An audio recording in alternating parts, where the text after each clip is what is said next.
तो सबसे पहले इसके अंदर हम जो चीज सीखेंगे वो है दो वर्ड, एक है एक्यूरेसी और एक है प्रिसीशन। एक है एक्यूरेसी और एक है प्रिसीशन। ये दो ऐसे चीजें जो कि कोई भी इंस्ट्रूमेंट से जुड़े रहते हैं। हम अलग अलग इंस्ट्रूमेंट यूज करते हैं मेजरमेंट करने के लिए। अब कौन सा इंस्ट्रूमेंट से मेजर करने से एक्यूरेट आएगा, कौन सा मेजरमेंट में मेजरमेंट करने से कौन सा इंस्ट्रूमेंट से प्रिसाइज मेजरमेंट्स आएंगे, ये दो चीज को हम सबसे पहले समझेंगे। सबसे पहला चीज है एक्यूरेसी। ये वर्ड हम लोग जनरल लाइफ में भी यूज करते हैं कि कौन कितना एक्यूरेट है, मतलब कौन कितना सही है। तो उसके लिए बोला गया कि हम एक, जैसे कि इस पेन का लेंथ कुछ है, कितना लेंथ है, कुछ 14.2 सेंटीमीटर है, सपोज 14.2 सेंटीमीटर इसका एग्जैक्ट लेंथ है। अब मैंने मेजरमेंट किया, मेजरमेंट करके मैंने देखा कि अच्छा एक मेजरमेंट, जैसे कि ये 14.2 मेरा एक्चुअल मेजरमेंट है। कितना है एक्चुअल मेजरमेंट, ठीक है, 14.2 मेरा एक्चुअल मेजरमेंट है।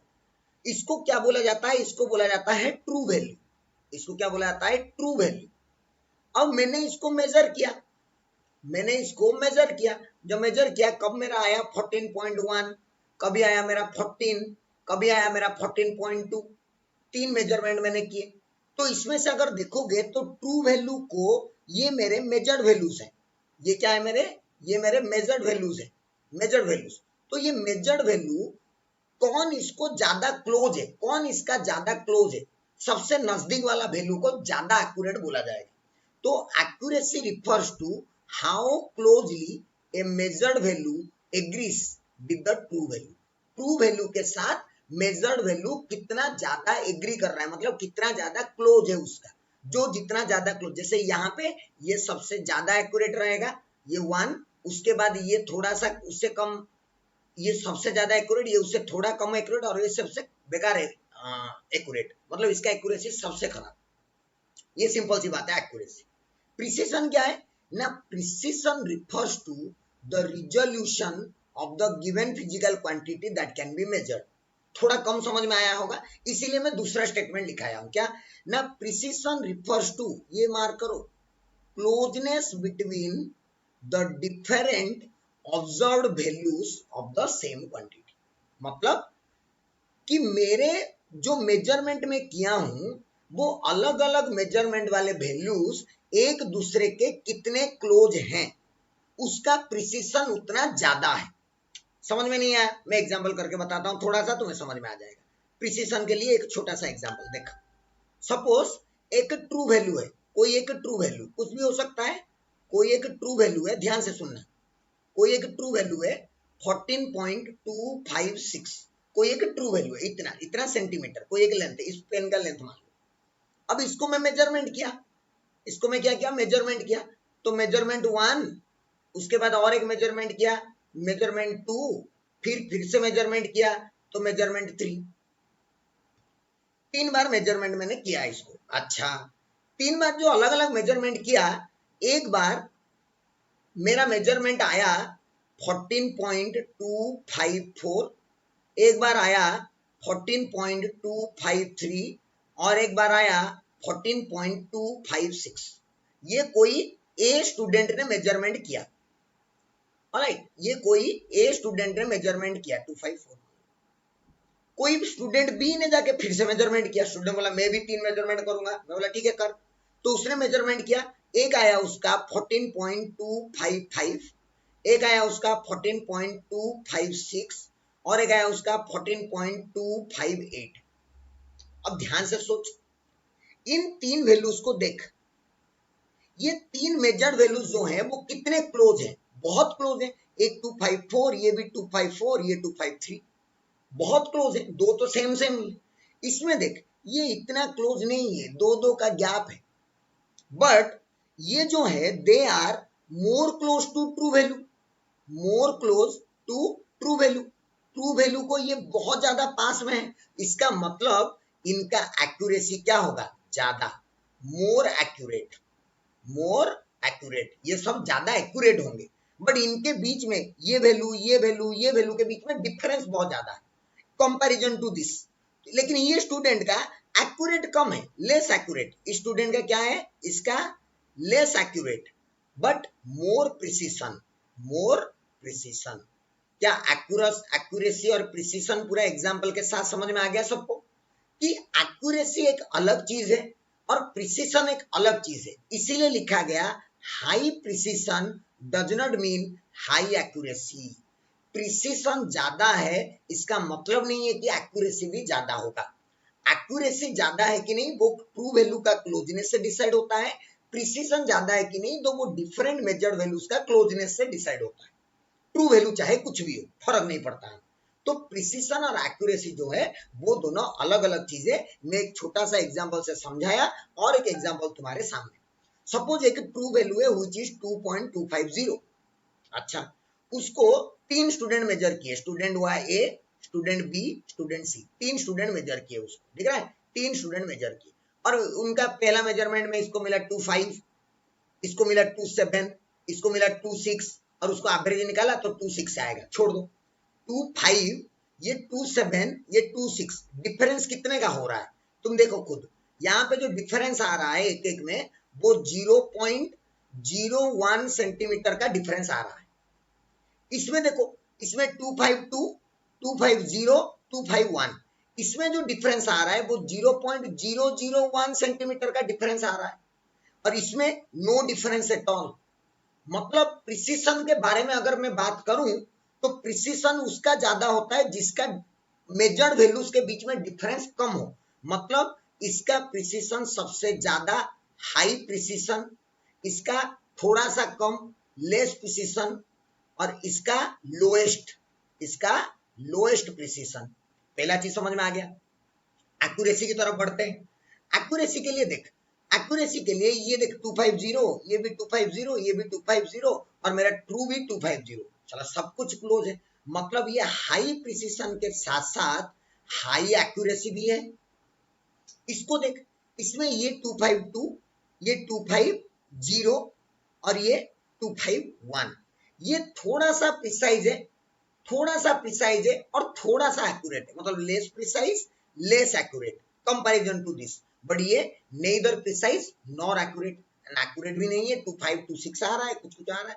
इसीलिए क्या बोला गया देखो, that observation taken by student A are neither precise nor accurate. Student A का observe taken by student B are more precise. Accuracy की बात ही नहीं है, बट इससे कंपेयर करोगे तो एक्यूरेसी कम ही आएगा, है ना। Observation taken by C are precise as well as accurate. ये तुम्हें एग्जांपल क्लियर करवाने के लिए कि एक्यूरेसी और प्रिसीजन में डिफरेंस क्या है। एंड एक्यूरेसी और प्रिसीजन सेम चीज नहीं है। कौन सा कितना एक्यूरेट है, कौन सा कैसा प्रिसाइज है, कैसे पहचानोगे, ये उसके बारे में एक बढ़िया डिटेल कहानी तुम्हारे लिए। मजा आ गया सबको? उसके बाद हम लोग शुरू करेंगे और समझेंगे एरर क्या है। जैसे मैंने अभी बताया तुम्हें कि जब भी हम कोई चीज का मेजरमेंट करते हैं तो उस मेजरमेंट का एक होता है ट्रू वैल्यू और एक होता है मेजर्ड वैल्यू। अगर ट्रू वैल्यू और मेजर्ड वैल्यू अलग अलग है तब हमारा मेजरमेंट में कुछ एरर होता है। मतलब ये ट्रू वैल्यू और मेजर वैल्यू के बीच में जो भी डिफरेंस होगा ना वही हमारा एरर है एक्चुअली। और यही चीज नीचे लिखा गया है, आप समझ सकते हो। एनी मेजर्ड वैल्यू, कोई भी measured value that differs from the true value से अगर डिफर करेगा तो we will call that as the error, we will call that as error. Mathematically कभी भी एरर कैलकुलेट करना हो तो ट्रू वैल्यू से मेजर्ड वैल्यू को माइनस कर दो, कहानी खत्म। अब जितने भी एरर्स हमें मिलेंगे, जितने भी टाइप्स के एरर मिलेंगे, हम उनको दो पार्ट में डिवाइड कर दिए, दो टाइप के एरर में डिवाइड कर दिए। एक टाइप का एरर का नाम है सिस्टमेटिक एरर और एक टाइप का नाम है रैंडम एरर। एक टाइप का नाम है हमारा सिस्टमेटिक एरर्स और एक टाइप का नाम है हमारा रैंडम एरर्स।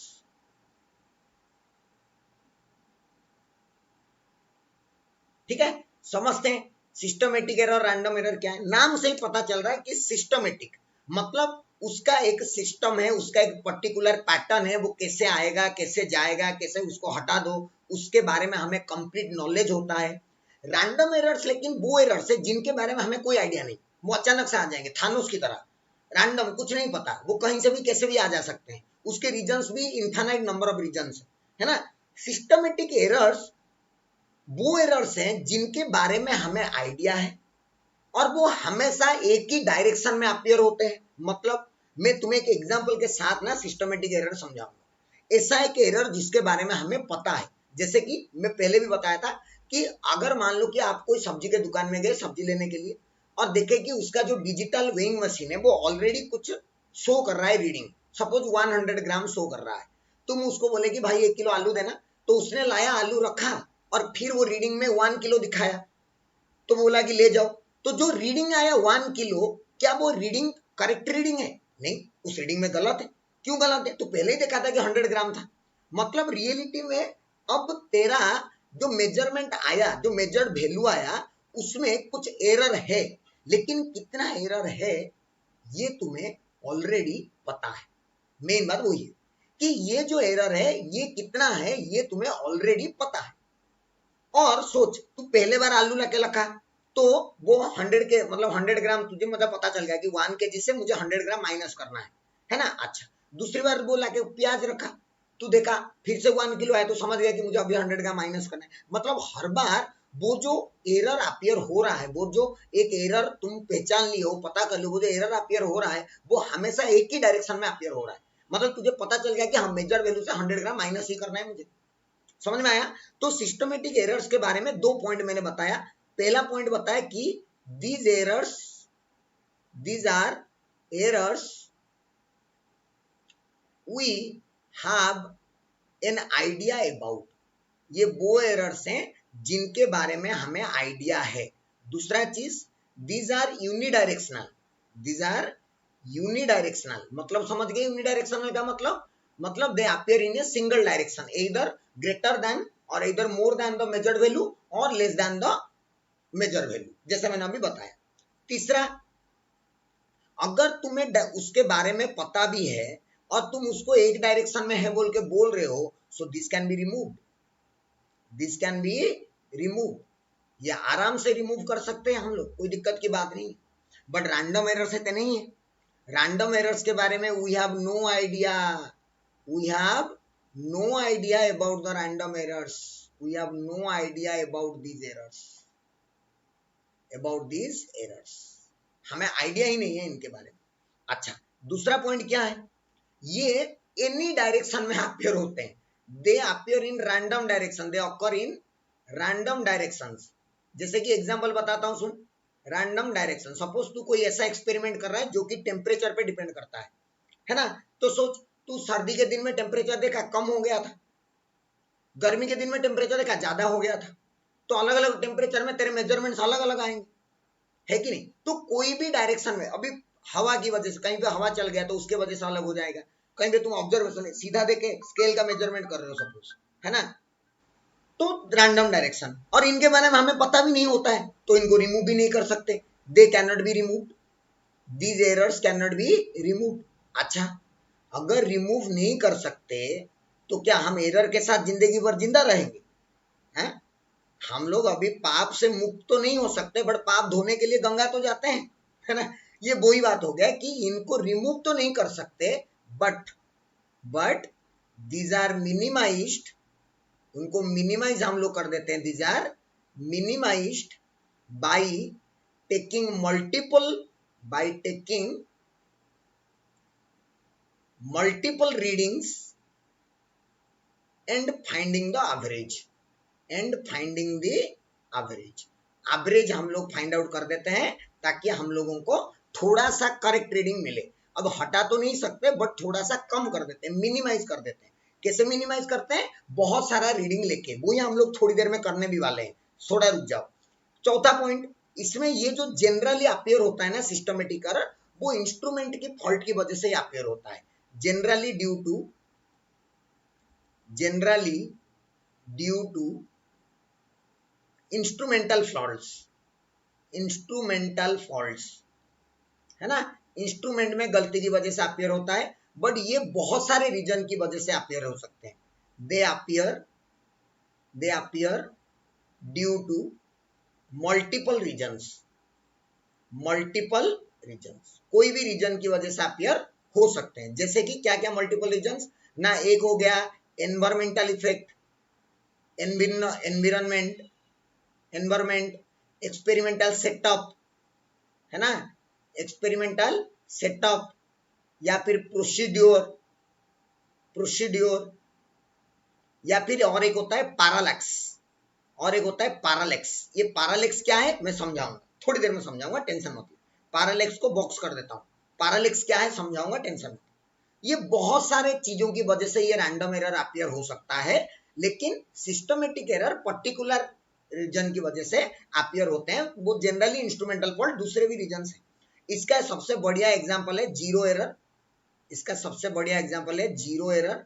और इसके एरर तो मतलब कम की बात ही नहीं है, इसके कोई एग्जांपल ही नहीं है। इसका सबसे बड़ा एग्जांपल है पैरालैक्स, सबसे बड़ा एग्जांपल है पैरालैक्स। या कोई भी मतलब बहुत सारे, पैरालैक्स सबसे बड़ा एग्जांपल है। पैरालैक्स अभी बता दूंगा क्या है। और इसमें लीस्ट काउंट एरर भी इसी में आता है, लीस्ट काउंट एरर ये भी क्या है अभी बता दूंगा, टेंशन मत लो। लेकिन ये एग्जांपल थोड़ा याद रखो, ताकि जब भी तुम्हें डिफरेंस लिखना पड़ जाए ना तो तुम लिख सकते हो। डिफरेंस लिखना जब पड़ जाएगा तो तुम लिख सकते हो, इसीलिए एग्जांपल्स हमेशा याद रखो। बाकी इनके बारे में डिटेल में अभी मैं बता दूंगा, कोई प्रॉब्लम की बात ही नहीं।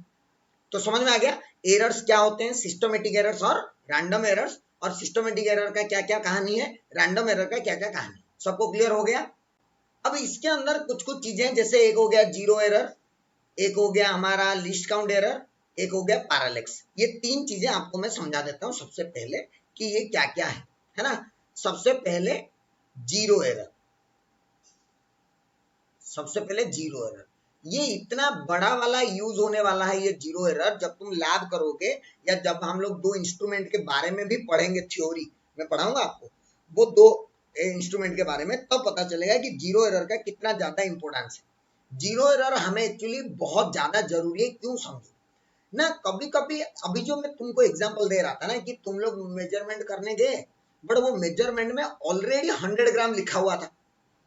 मतलब क्या है ना, मतलब तुम मेजरमेंट जीरो से स्टार्ट नहीं कर रहे हो, तुम कहां से स्टार्ट कर रहे हो, कुछ और 100 ग्राम वैल्यू से स्टार्ट कर रहे हो। इसका मतलब तुम्हें पता चल गया कि ये जो एरर है ये जीरो के पास नहीं है, मेरा काउंटिंग जीरो से स्टार्ट नहीं हो रहा है, मतलब जो भी मेजरमेंट आएगा उसमें पक्का एरर होगा। लेकिन अभी जो जीरो एरर था वो जीरो से ज्यादा था, है ना, जीरो से 100 ग्राम हो गया था, तो उसको बोलते हैं पॉजिटिव जीरो एरर। और अगर जीरो से कम हो गया तो उसको बोलेंगे नेगेटिव जीरो एरर।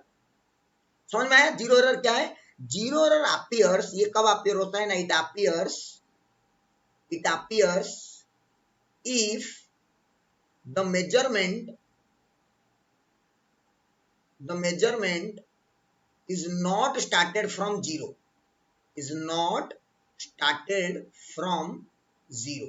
अगर जीरो से स्टार्ट हम नहीं कर रहे हैं कोई और से, जैसे तुम्हारा स्केल का दो लाइन मिट गया, सपोज एक स्केल रखो उसका पहले दो लाइन मिट गया है, तो तुम क्या करोगे, ढूंढोगे कि दो लाइन कैसे डालू ना, तीसरा लाइन से डाल दोगे, उधर भी दो लाइन बढ़ा दोगे, बोलेगा हाँ इतना चाहिए कर दो।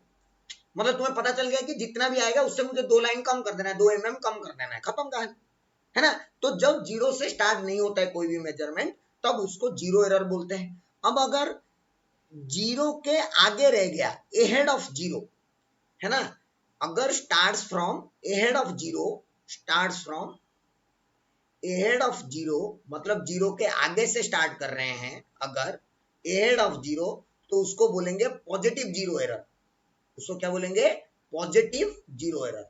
और अगर कभी जीरो के पीछे से स्टार्ट कर रहे हैं, starts from behind zero, zero के पीछे से स्टार्ट कर रहे हैं बिहाइंड जीरो, तो उसको हम लोग बोलेंगे नेगेटिव जीरो एरर। दो टाइप के जीरो एरर होते हैं, negative zero error and positive zero error, simple. और हम लोग का अगर एक जो ट्रू वैल्यू आएगा, है ना, तो करेक्ट वैल्यू, कभी भी तुम्हें करेक्ट वैल्यू चाहिए तो करेक्ट वैल्यू कैसे निकालोगे ना, मेजर्ड वैल्यू जो भी मेजरमेंट में आया, या फिर रीडिंग, इसको वही बात बोलते हैं रीडिंग या फिर मेजर्ड वैल्यू, एक ही बात है। रीडिंग कितना आया minus zero error, minus zero error, ऐसे तुम्हें हमेशा करना पड़ेगा, तब तुम्हारा वैल्यू आएगा कि कितना आ रहा है तुम्हारा वैल्यू। और याद रखो ये जीरो एरर को विथ साइन लिखना है, विथ साइन। पॉजिटिव है तो पॉजिटिव लिखोगे, नेगेटिव है तो नेगेटिव लिखोगे, जो कि माइनस माइनस प्लस कर देगा। समझ में आ रहा है। तो जीरो एरर अगर क्या होता है पहले पता होना चाहिए। जीरो एरर कोई भी इंस्ट्रूमेंट में आ सकता है, पक्का। अगर वो जीरो एरर मतलब जीरो के से स्टार्ट नहीं कर रहे हो, जीरो के आगे से स्टार्ट कर रहे हो या जीरो से पीछे से, आगे से स्टार्ट कर रहे हो तो पॉजिटिव जीरो एरर प्लस लिखोगे, पीछे स्टार्ट कर रहे हो तो नेगेटिव जीरो एरर माइनस लिखोगे। तो जो करेक्ट वैल्यू तुम्हें चाहिए वो करेक्ट वैल्यू कैसे मिलेगा ना, measured value minus zero error, और जीरो एरर को विथ साइन में लिखना है, तब तुम्हारा करेक्ट रीडिंग आ जाएगा। समझ में आ गया जीरो एरर। उसके बाद दूसरा चीज है हमारा least count error. Least count error ये एक नाम है, least count error. Least count error जानने के लिए सबसे पहले लीस्ट काउंट क्या होता है जानना पड़ेगा। सबसे पहले हमें जानना पड़ेगा कि लीस्ट काउंट क्या होता है। लीस्ट काउंट क्या होता है? लीस्ट काउंट क्या होता है ना,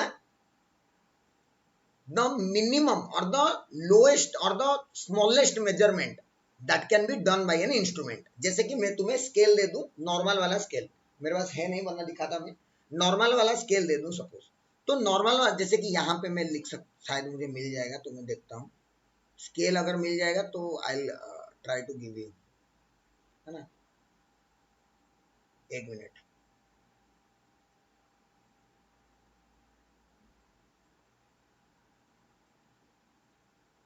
स्केल स्केल स्केल स्केल है क्या, ये मिल जाएगा तो भी हो जाएगा, नहीं होगा, इससे होगा क्या, हाँ ये है।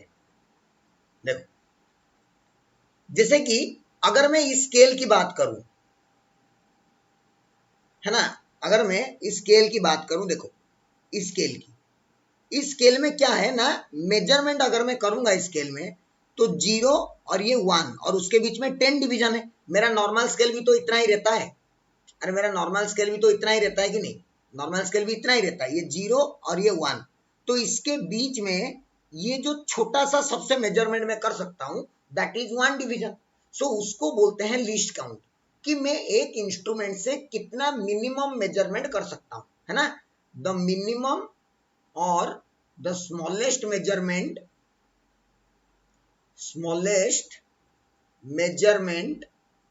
that can be done by an instrument। कोई भी इंस्ट्रूमेंट से मैं मिनिमम कितना मेजरमेंट कर सकता हूं वो उसका लीस्ट काउंट है।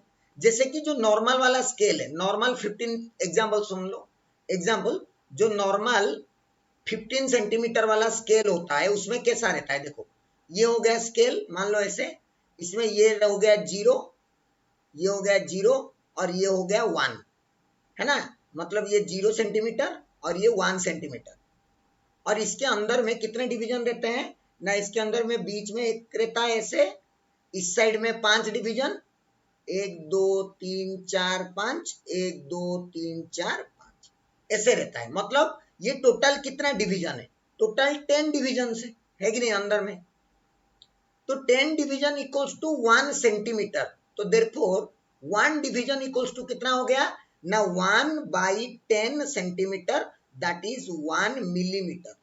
मतलब मुझे अगर 1 मिलीमीटर कम से कम लेंथ बोलोगे तो मैं इससे मेजर कर सकता हूं। तुम बोलोगे 0.5 मिलीमीटर मेजर करो, तो 0.5 मिलीमीटर का तो इसके अंदर लाइन ही नहीं है, इसके अंदर लाइन तो जीरो के बाद डायरेक्टली 1 mm का है, तो मैं मिनिमम मेजरमेंट तो 1 mm का कर सकता हूं, तो वो इसका लिस्ट काउंट हो गया, वो इसका लिस्ट काउंट हो गया। अब सोच अगर मैं एक मेजरमेंट किया 0.2 सॉरी मतलब 5.2 एक मेजरमेंट किया, उसके बाद कौन सा मेजरमेंट हो सकता है, उसके बाद 5.3 मेजरमेंट हो सकता है। 5.2 और 5.3 के बीच में तो कोई मेजरमेंट नहीं हो सकता ना, क्योंकि वो इसके अंदर है ही नहीं। तो अगर कोई भी मेरा लेंथ 5.2 और 3 के बीच में चाहे कुछ भी आए, मुझे या तो 5.2 लिखना पड़ेगा या तो 5.3 लिखना पड़ेगा। मतलब एक इंस्ट्रूमेंट के द्वारा अगर एरर होगा, अगर मेजरमेंट में कभी भी एरर आएगा तो कितना आ सकता है ना, जितना उसका लिस्ट काउंट है, उसी को बोलते हैं लिस्ट काउंट एरर। देयरफॉर क्या बोलेंगे ना, the maximum error possible by an instrument is equals to least count of the instrument is equals to least count of the instrument, and this error the maximum possible error, इसी को हम लोग क्या बोलते हैं, इसको बोलते हैं लीस्ट काउंट एरर। इसको क्या बोलते हैं, लीस्ट काउंट एरर। तो लीस्ट काउंट क्या है ना, कितना मिनिमम मेजरमेंट में कर सकता हूं, और लीस्ट काउंट एरर क्या है ना, जितना लीस्ट काउंट है ना उसका मैक्सिमम एरर पॉसिबल उतना ही है, और उसी को हम लोग लीस्ट काउंट एरर बोलते हैं। एक एग्जांपल बताता हूं, तुझे थोड़ा फील आएगा, है ना। इसका एग्जांपल की जरूरत है तो इसका एग्जांपल मैं बताता हूं तुम्हें। देखो, suppose A length is measured, a length is to be measured to be 1.526 centimetre. तो बताओ what is the least count. सबसे पहले what is the least count, तुम सोचो ध्यान से। लीस्ट काउंट मतलब कितना कम मेजरमेंट कर सकते हो, ये तो 3 डेसिमल तक मेजर करता है ना, मतलब इसका लीस्ट काउंट हो जाएगा 0.001 सेंटीमीटर, ये होगा उसका लीस्ट काउंट। तभी तो 0.001 0.002 ऐसे हो के 1.526 हुआ है, और एक डेसिमल कैसे बढ़ सकता है, नहीं। तो देयरफॉर अगर मुझे लीस्ट काउंट एरर पूछा जाए, अगर मुझे क्या पूछा जाए, लीस्ट काउंट एरर पूछा जाएगा, तो मैं कितना बोलूंगा ना, 0.001 सेंटीमीटर। तो अगर मुझे कभी भी इस लेंथ को रिपोर्ट करना होगा विथ एरर, इस लेंथ को रिपोर्ट करना होगा, कहीं पे लिखना होगा या किसी को बोलना होगा, रिपोर्टिंग विथ एरर मतलब एरर के साथ अगर लिखना होगा, तो इसको कैसे लिखूंगा, इसको लिखूंगा मैं कुछ इस तरह से, ध्यान से देख लो, 1.526 plus minus 0.001 bracket centimetre. This is the way to report any reading that we will get. आगे से हम लोग सारे रीडिंग को इसी वे में रिपोर्ट करेंगे, उसका लिस्ट काउंट एरर के साथ। अगर एरर दिया है तो अच्छी बात है, अगर एरर नहीं दिया है तो मिनिमम उसका लिस्ट काउंट एरर लिखेंगे ही लिखेंगे, because list count is the maximum possible error, जो कि हमेशा प्रेजेंट रहता है कोई भी इंस्ट्रूमेंट का। उसके अलावा क्वेश्चंस में तुम्हें एरर गिवन भी रहेगा, नहीं रहा तो लिस्ट काउंट एरर लिखो। समझ में आ गया। और एक एग्जांपल चाहिए तो देख लो, और एक एग्जांपल थोड़ा सा। Suppose the time is measured to be 1.25 या फिर 1 पॉइंट नहीं, कुछ और ले लेता हूं, सपोज 12.59 सेकेंड। तो इसमें लिस्ट काउंट एरर कितना आएगा, इसमें लिस्ट काउंट एरर कितना आएगा, 0.01, क्योंकि 2 डेसिमल तक तुम मेजर कर सकते हो, 0.01। तो अगर इसको रिपोर्ट करना होगा तो इसको कैसे रिपोर्ट करोगे, इसको कैसे रिपोर्ट करोगे, फटाफट लिख दो, 12.59 प्लस माइनस 0.01 सेकेंड, इधर भी second. This is what is list count error, and list count error को कैसे रिपोर्ट किया जाता है, कैसे लिखा जाता है, डिटेल तुम्हारे स्क्रीन के सामने। यहां पे लिस्ट काउंट एरर के बारे में एक चीज आपको मैं बता देता हूं कि list count error is a type of random error. It is a type of random error, it is a type of random error. ये एक टाइप का रैंडम एरर है, जैसे मैं बता दिया था। और रैंडम एरर को कभी भी रिमूव नहीं कर सकते, तो क्या करेंगे ना, इसको मिनिमाइज करेंगे। मिनिमाइज करेंगे कैसे, मिनिमाइज करेंगे ना, bye taking multiple readings, bye taking multiple readings, उसको मल्टीपल रीडिंग्स लेके हम लोग रिड्यूस करें। ये हो गया लिस्ट काउंट एरर। एक और छोटा सा चीज बचा है जिसको बोला जाता है पैरालेक्स, बता देता हूं, सुन लो। पैरालेक्स, पैरालेक्स क्या है ना, ध्यान से सुन, मुझे देखो सब लोग। सपोज इस पेन को तुम्हारे सामने ऐसे अपना पेन रखो, है ना। पहले एक आंख बंद करो और इस पेन को देखो, एक आंख बंद करो और इस पेन को देखो, और देखो कि ये पीछे कहां कहां पे दिख रहा है, अच्छा यहां पे दिख रहा है। फिर ये आंख बंद करो और फिर से उस पेन को देखो, तो तुम्हें पता चलेगा कि ये पेन पहले कहीं और जगह दिख रहा था, जब तुम दूसरे आंख से देखे तो कहीं और दिखने लग गया। इसको बोलते हैं पैरालेक्स। समझ रहे हो। अगर मैं एक स्केल का मेजरमेंट कर रहा हूं, मैं थोड़ा सा टेढ़ा होकर देखूंगा तो मुझे दिखाई देगा 5.2, इधर टेढ़ा होकर देखूंगा तो दिखाई देगा 5.3, सीधा देखूंगा तो मुझे एग्जैक्ट रीडिंग मिलेगा। तो अलग अलग पोजीशन से देखने पर, जैसे ही हम अपना देखने का पोजीशन चेंज कर देते हैं, तो हम जिसको देख रहे हैं वो भी अपना पोजीशन थोड़ा सा चेंज करता हुआ लगता है, क्योंकि हमें जो लगता है हम तो वो ही लिख देते हैं ना, उसी को बोला जाता है पैरालेक्स। डेफिनेशन लिख देता हूं, the apparent shift in position of an object due to the change in position of the observer, due to the change in position of the observer, उसको बोला जाता है parallax, is known as parallax. और ये भी एक तरह का रैंडम एरर है, बिकॉज किसी को नहीं पता कि कितना पोजीशन चेंज करने पर कितना ज्यादा चेंज होगा, किसी को नहीं पता, इसीलिए it is also a random error, इसीलिए most of the time measurement करते टाइम तुम्हें लैब में बताया जाएगा कि सीधा देखो, ऊपर से नहीं देखो, सेम लेवल में देखो, बोला जाएगा। उसका रीजन है कि पैरालैक्स वाले एरर ना हो। समझ में आ गया? तो ये छोटी छोटी बातें एरर्स के बारे में खत्म हो गया। अब हम लोग चलेंगे एरर का कैलकुलेशन वाला पार्ट में, है ना, एरर का कैलकुलेशन वाला पार्ट। कैलकुलेशन पार्ट, इसका कैलकुलेशन पार्ट में ये है कि मेजरमेंट ऑफ एरर। अभी हम लोग एरर को मेजरमेंट करेंगे कि हम अगर कोई भी चीज को मेजर किए उसके अंदर कितना एरर है, सबसे पहले हम वो एरर को मेजर करेंगे। कैसे मेजर करेंगे, ध्यान से सुनो। सबसे पहला काम, सबसे पहला स्टेप, स्टेप 1, स्टेप्स याद रखो, न्यूमेरिकल करके बताऊंगा। जेईई मेन में सवाल पूछा गया है 2 बार 3 बार, वो भी दिखाऊंगा।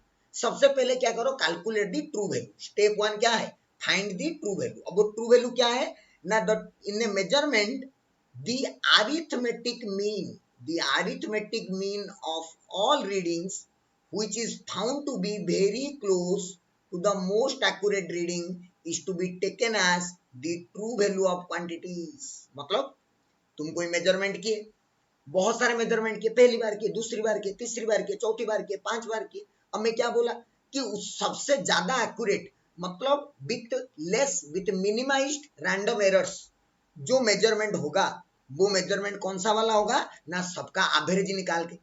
Suppose example, A physical quantity is measured. Example है कि ये physical quantity A is measured. कोई फिजिकल क्वांटिटी ए, उसको हम लोग मेजर्ड किए, मेजर्ड n टाइम्स। कितने टाइम्स, n टाइम्स। तो कितने रीडिंग्स आएंगे, n रीडिंग्स आएंगे, है ना। और A1, A2, A3, A4 ऐसे अलग अलग वैल्यू आए, सब कितना है, n रीडिंग्स आए, है ना। ये मेरे मेजर्ड वैल्यूज है। द मेजर्ड वैल्यूज ऐसे गिवन है हमें, मेजर्ड वैल्यूज ये है, ये सब। मुझे अगर ये सारे मेजरमेंट का ट्रू वैल्यू कैलकुलेट करना है तो मैं इनका क्या निकाल दूंगा, एवरेज। कैसे निकालते हैं, सबको प्लस करो प्लस n डिवाइडेड बाई कितने टर्म्स है, n टर्म्स है, n से डिवाइड कर दो। ये हो गया ट्रू वैल्यू। इसको ऐसे लिखा जाता है, a मीन से डिनोट किया जाता है। किसे, a मीन। तो ट्रू वैल्यू कैलकुलेशन हो गया और उसको डिनोट किससे किए, a मीन से। कैसे कैलकुलेट किया, सबको समझ में आ गया। जो भी डाटा गिवन है उनका एवरेज निकालो और कर दो, सिंपल सी बात। पहला काम कर दिया, स्टेप 1। उसके बाद स्टेप 2 क्या कैलकुलेट करो, एब्सोल्यूट एरर कैलकुलेट करो। स्टेप 2 में क्या करो, एब्सोल्यूट एरर कैलकुलेट करो। ये सर एब्सोल्यूट एरर क्या है ना, हर एक मेजर्ड वैल्यू, तुम मेजर वैल्यू क्यों, A1, A2, A3 अलग अलग मेजर्ड वैल्यू, लेकिन ट्रू वैल्यू तो एक है। तो क्या हर एक मेजर्ड वैल्यू वो ट्रू वैल्यू से कुछ तो डिफरेंस होगा, उसको बोलते हैं उस मेजरमेंट का एब्सोल्यूट एरर। जैसे कि मैं ट्रू वैल्यू कैलकुलेट किया, true value example, true value कितना आया था मेरा, ट्रू वैल्यू आया मेरा ए मीन, लिखे ए मीन से डिनोट किया हम लोग ट्रू वैल्यू, ए मीन। उससे मैं किसको माइनस कर दिया, पहला वाले को, A1 को माइनस कर दिया। और हमेशा उसका पॉजिटिव वैल्यू लेना है हम लोगों को, तो इसको लिखा जाएगा डेल्टा A1। ये डेल्टा A1 क्या है ना, this is the absolute error, this is the absolute error associated with A1। A1 measurement का एब्सोल्यूट एरर इतना है। सिमिलरली दूसरा जो मेजरमेंट होगा, दूसरा मेजरमेंट उसको भी मैं कैलकुलेट करूंगा, ए मीन, ये तो ट्रू वैल्यू हो गया, माइनस जो मेजर्ड वैल्यू था दूसरा वाला, उससे आएगा डेल्टा A2। ये डेल्टा से पढ़ते हैं इसको, डेल्टा मतलब चेंज, कितना चेंज आया, कितना एरर आया, डेल्टा, डेल्टा पढ़ते हैं उसको, delta A2। What is delta A2? ना this is the absolute error associated with A2, absolute error associated with A2। A2 के साथ कितना एरर एसोसिएटेड है, ये उसका वैल्यू। उसी तरह सारा का मैं निकालूंगा तो AN का भी आएगा, A mean minus AN equals to delta AN, इस तरह से। This is the absolute error associated with AN, simple सी बात। तो this is the absolute error, और absolute error means these are the errors associated with each value, each measured value. कैसे कैसे calculate करते हैं ये स्टेप्स याद रहेगा ना, तभी तो न्यूमेरिकल कर पाएगा। इसीलिए मैं स्टेप्स भी लिखाया हूं, एग्जांपल भी बता रहा हूं, नीचे जनरल वाला एग्जांपल, लास्ट में बढ़िया वाला एग्जांपल भी बताऊंगा। उसके बाद आया mean absolute error. Mean absolute error को लिखते हैं डेल्टा ए मीन से, डेल्टा ए मीन। और ये कैसे निकालेंगे ना, सारा एब्सोल्यूट एरर का एवरेज, सारा एब्सोल्यूट एरर का एवरेज, जितने भी absolute error delta A N आया, सारा एब्सोल्यूट एरर का एवरेज निकाल दो, कितना आ जाएगा, एन से डिवाइड करो, तो ये आ जाएगा मीन एब्सोल्यूट एरर। तो तुम्हें गिवन क्या था, या तुम क्या किए थे, एक्सपेरिमेंट तुम किए, उस एक्सपेरिमेंट से तुम्हें बहुत सारे वैल्यू मिले, पहला मेजरमेंट में कुछ आया, दूसरा में आया, तीसरे में इतना आया, चौथा में इतना आया, हर किसी का मतलब एवरेज करके ट्रू वैल्यू निकाल दिए, वो ट्रू वैल्यू आया ए मीन। और उसके अंदर हम लोग बोल रहे हैं, ये जो डेल्टा ए मीन कैलकुलेट कर रहे हैं, मीन एब्सोल्यूट एरर, हम ये बोल रहे हैं कि वो तो ट्रू वैल्यू है, लेकिन उसमें भी रैंडम एरर है, रैंडम एरर खत्म नहीं हुआ है, क्योंकि random error can be minimised. तो उस सारा काम करने के बाद भी उसमें कुछ रैंडम एरर है, जो रैंडम एरर का वैल्यू की ये है। तो देयरफॉर हम जो फाइनल रिपोर्ट करेंगे, final reporting of the physical quantity, of the physical quantity A वाला जो फिजिकल क्वांटिटी है उसको फाइनली कैसे रिप्रेजेंट किया जाएगा, उसको रिप्रेजेंट किया जाएगा A mean plus minus delta A mean, क्योंकि ये ट्रू वैल्यू हम माने थे, लेकिन उस ट्रू वैल्यू में भी कुछ रैंडम एरर है, लेकिन वो मिनिमाइज्ड एरर है। This is the way to represent or to report any physical quantity when we measure it। इतने प्रोसेसेस हैं, और ये सारे प्रोसेसेस आपको याद रहेगा, then only you can do the problems, जो कि मैं अभी करके बताऊंगा, कोई प्रॉब्लम की बात ही नहीं है। क्लियर हो गया पूरा? इसके बाद नेक्स्ट है हमारा और दो टाइप के एरर, जिसको हम लोग जान लेते हैं। सबसे पहले रिलेटिव एरर। रिलेटिव एरर मतलब this is the ratio of mean absolute error and mean value, मतलब परसेंटेज एरर, सॉरी परसेंटेज नहीं, relative error of A, relative error of A, relative error of A, जो quantity ए major के उसका relative error कितना होगा ना, mean absolute error मतलब delta A mean by A mean, मतलब कितना मेजर किया, कितना मेजरमेंट किया, उसमें एरर कितना आया, ये होता है रिलेटिव एरर। उसी तरह एक और होता है इसमें, जिसको बोलते हैं percentage error. Percentage error, percentage error मतलब relative error expressed in percentage. अगर रिलेटिव एरर को ही relative error expressed in percentage, in percentage is called as percentage error। मतलब percentage error of A, percentage error of A is equals to delta A mean by A mean into 100। ये percentage में आ जाएगा, ये जो answer आएगा ये किस में आएगा, ये परसेंटेज में आएगा। तो इतना परसेंटेज एरर है। तो देखो ये परसेंटेज एरर और रिलेटिव एरर है ना, ये सबसे ज्यादा इंपॉर्टेंट चीज है। क्यों? क्योंकि सपोज तुम 1000 kg मेजर कर रहे हो, उसमें 2 ग्राम का फर्क पड़ गया, तो कुछ फर्क नहीं पड़ता है उसको, 2 ग्राम से क्या फर्क पड़ेगा, या 1000 kg में 1 kg कम ज्यादा हो जाएगा, एरर आ जाएगा 1 kg का, तो भी फर्क नहीं पड़ेगा। बट अगर तुम मेजर कर रहे हो 10 ग्राम, उसमें 2 ग्राम का फर्क आ जाएगा, तो ज्यादा फर्क पड़ जाएगा। समझ रहे हो? तो परसेंटेज एरर और रिलेटिव एरर से ही पता चलता है कि कौन सा मेजरमेंट कितना अच्छा है ना? जैसे मैं 1000 kg में 1 kg का एरर मतलब 10 ग्राम का एरर कर सकता हूँ, बट 100 ग्राम के मेजरमेंट में मैं 10 ग्राम का एरर नहीं कर सकता क्योंकि बहुत ज्यादा हो जाता है। तो परसेंटेज एरर एक्चुअली हमें बताता है कि कौन सा मेजरमेंट कितना एक्यूरेट है, वो ही लिखा हुआ है। Relative error and percentage error give a measure of accuracy. कौन कितना एक्यूरेट है वो परसेंटेज एरर और रिलेटिव एरर से, एब्सोल्यूट एरर से कितना एक्यूरेट है पता नहीं चलता है, बट एब्सोल्यूट एरर चाहिए मीन एरर मतलब परसेंटेज एरर और रिलेटिव एरर कैलकुलेट करने के लिए, इसलिए हम लोग पहले एब्सोल्यूट एरर देखते हैं। बट कौन कितना एक्यूरेट है वो उसका परसेंटेज एरर से ही पता चलता है ना? हो सकता है जैसे कि मैं एग्जांपल बताता हूँ, एक छोटा सा एग्जांपल, तुम्हें शायद थोड़ा सा समझ में आएगा।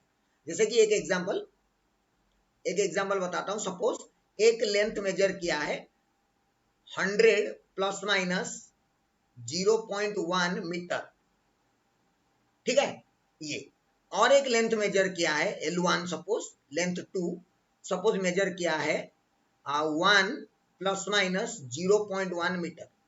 दोनों में एब्सोल्यूट एरर तो सेम है, दोनों में, इसमें भी एब्सोल्यूट एरर कितना है 0.1, इसमें भी एब्सोल्यूट एरर कितना है 0.1। बट अगर तुम परसेंटेज एरर इन L1 कैलकुलेट करोगे तो ये आएगा 0.1 बाई 100 इंटू 100, कितना आ रहा है 0.1 परसेंटेज, फर्क नहीं पड़ता है 0.1, 10% का एरर तो होता ही है। परसेंटेज एरर इन L2 निकालोगे ना तो कितना आएगा 0.1 बाई 1 इंटू 100, कितना आएगा 10%। देख 10% का एरर इसमें आ गया, इसमें लेकिन 0.1% का एरर आया। मतलब तुम बोल सकते हो कि this is more accurate and this is less accurate. समझ में आ गया? More accurate and this is less accurate. क्यों समझ में आ गया? क्योंकि परसेंटेज एरर से डिसाइड होता है। हो सकता है दिख रहा है कि हाँ इसमें भी 0.1 उसमें भी 0.1, बट वो मेजर भी तो 100 का कर रहा था। उसमें तो अभी आलू खरीदने जाएगा 50 kg का, 2 आलू कम दे दिया तो क्या फर्क पड़ता है, 2 आलू मतलब 10 ग्राम या 2 आलू मतलब 20 ग्राम। लेकिन सोना लेके जहां जा, सोना वाले को बोला हाँ मुझे 20 ग्राम सोना दे दे, थप्पड़ मारेगा तुझे, बोलेगा जा 10 ग्राम दे दूंगा इसको। इसका मतलब वही है कि कितना मेजर कर रहे हैं उसी हिसाब से कितना एरर है उस पर फर्क पड़ता है, एक्यूरेसी क्या है। समझ में आ गया? ये एक सिंपल सी बात थी जो सबको समझ में आनी चाहिए। चलो इसका कुछ एग्जाम्पल करके देखते हैं ताकि हमें और ज्यादा क्लैरिटी आ जाए।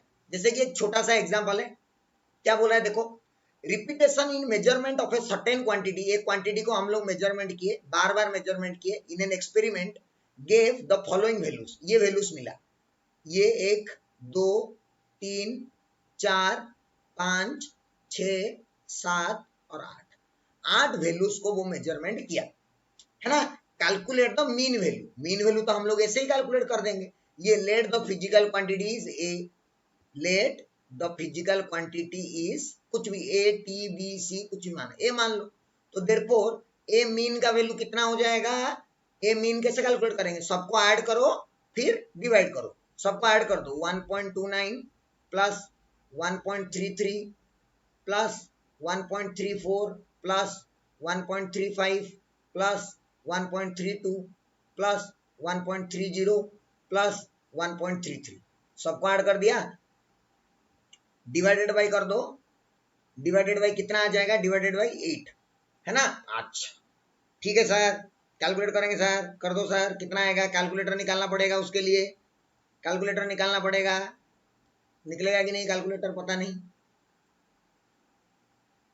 निकल गया। चलो फटाफट कर देते हैं इसको, कितना आएगा, तो जब इसका एवरेज कैलकुलेट किया गया तो एवरेज सबको ऐड किया, 8 से डिवाइड किया तो आया ये 1.326। बट एक प्रॉब्लम है यहाँ पे, सबसे ध्यान देने वाली बात यही है और सब लोग गलती भी यहीं पे करते हैं, ये 326 गिवन होगा, बट ना तुम एक बात देखो, क्या देखो ना, जो सारे डाटा गिवन है, गिवन मेजरमेंट जो है वो कितना तक है ना, they are up to 2 decimal place है, अप टू 2 डेसिमल प्लेस उनका रिजोल्यूशन है। तो मेरा जो ये आंसर आएगा इसको भी मुझे कितने में कन्वर्ट करना पड़ेगा, 2 डेसिमल प्लेस में कन्वर्ट करना पड़ेगा। तो 2 डेसिमल प्लेस में कन्वर्ट करने के लिए मुझे इसको राउंड ऑफ करना पड़ेगा। राउंड ऑफ का बात तुम्हें पता है कि अगर 5 से ज्यादा है तो एक बढ़ा दो। देखो यहाँ पे 6 है, तो इस 6 को बढ़ाना है तो मैं इसको क्या कर दूंगा 1.33। तो ये हो गया मेरा ए मीन का value. This is the value of A mean, और पहला वाला मीन वैल्यू कैलकुलेट हो गया। ठीक, उसके बाद बोल रहा है कि mean absolute error. Mean absolute error calculate करने के लिए हमें एक एक का एब्सोल्यूट एरर कैलकुलेट करना पड़ेगा, है ना। तो अगर मैं मीन एब्सोल्यूट एरर कैलकुलेट करना चाहता हूं, देखो mean absolute error, mean absolute error को किससे हम लोग डिनोट किए थे, मीन एब्सोल्यूट एरर को किससे डिनोट किए थे, डेल्टा ए मीन से डिनोट किए थे। डेल्टा ए मीन कैसे आएगा ना, delta A one, delta A two सबका, डेल्टा ए थ्री, ऐसे 8 आएंगे, प्लस डेल्टा ए 8, सबके अंदर जो भी एरर है उसको कैलकुलेट करो, डिवाइडेड बाई 8 करो। तो उसके लिए एक एक चीज कैलकुलेट करते हैं। सबसे पहले देखो डेल्टा ए मीन कैसे कैलकुलेट करेंगे, याद करो, delta A one, delta A one सबसे पहले, delta A one, delta A one कितना आएगा ना, ए मीन मॉड्यूलस लेना है, A mean minus A one, ऐसे कैलकुलेट करेंगे। A mean modulus of A mean कितना ना 1.33, ये हो गया ए मीन, और ए वन कितना ना, ए वन पहला वाला ए वन, तो माइनस 1.29। ये तो वैसे भी पॉजिटिव आएगा, कोई टेंशन की बात ही नहीं है।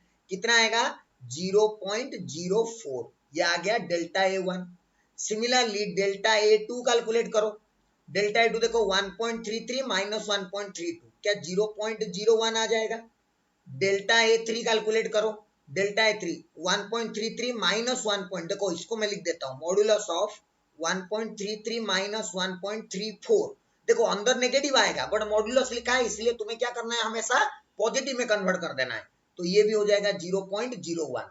सिमिलरली डेल्टा ए फोर कैलकुलेट करो, कितना आ जाएगा, ये देखो 35 है, फिर से नेगेटिव, लेकिन उसका पॉजिटिव लिखना पड़ेगा, तो 0.02 आएगा, राइट। इस तरह से डेल्टा ए फोर में साइड में लिख देता हूँ, थोड़ा ऊपर कर लेता हूँ क्योंकि मुझे नीचे से भी देख के लिखना है। डेल्टा ए फाइव कितना आ जाएगा देख लेते हैं, डेल्टा ए फाइव और 3.2 है मतलब 0.01 आ जाएगा, कोई दिक्कत की बात नहीं। Delta A six, delta A six कैसा आएगा ना, 6 नंबर वाला 0.136, 1.36 को माइनस करेंगे 1.33 से तो 0.03 आएगा। फिर डेल्टा ए सेवन देखो कितना दिया है, 7 वाला 1.30 मतलब 0.03 आएगा, 0.03। फिर delta A eight, delta eight मतलब 8 नंबर वाला 1.33 है, जीरो आ जाएगा, है ना। 1.33 है तो क्या आ जाएगा, जीरो आ जाएगा।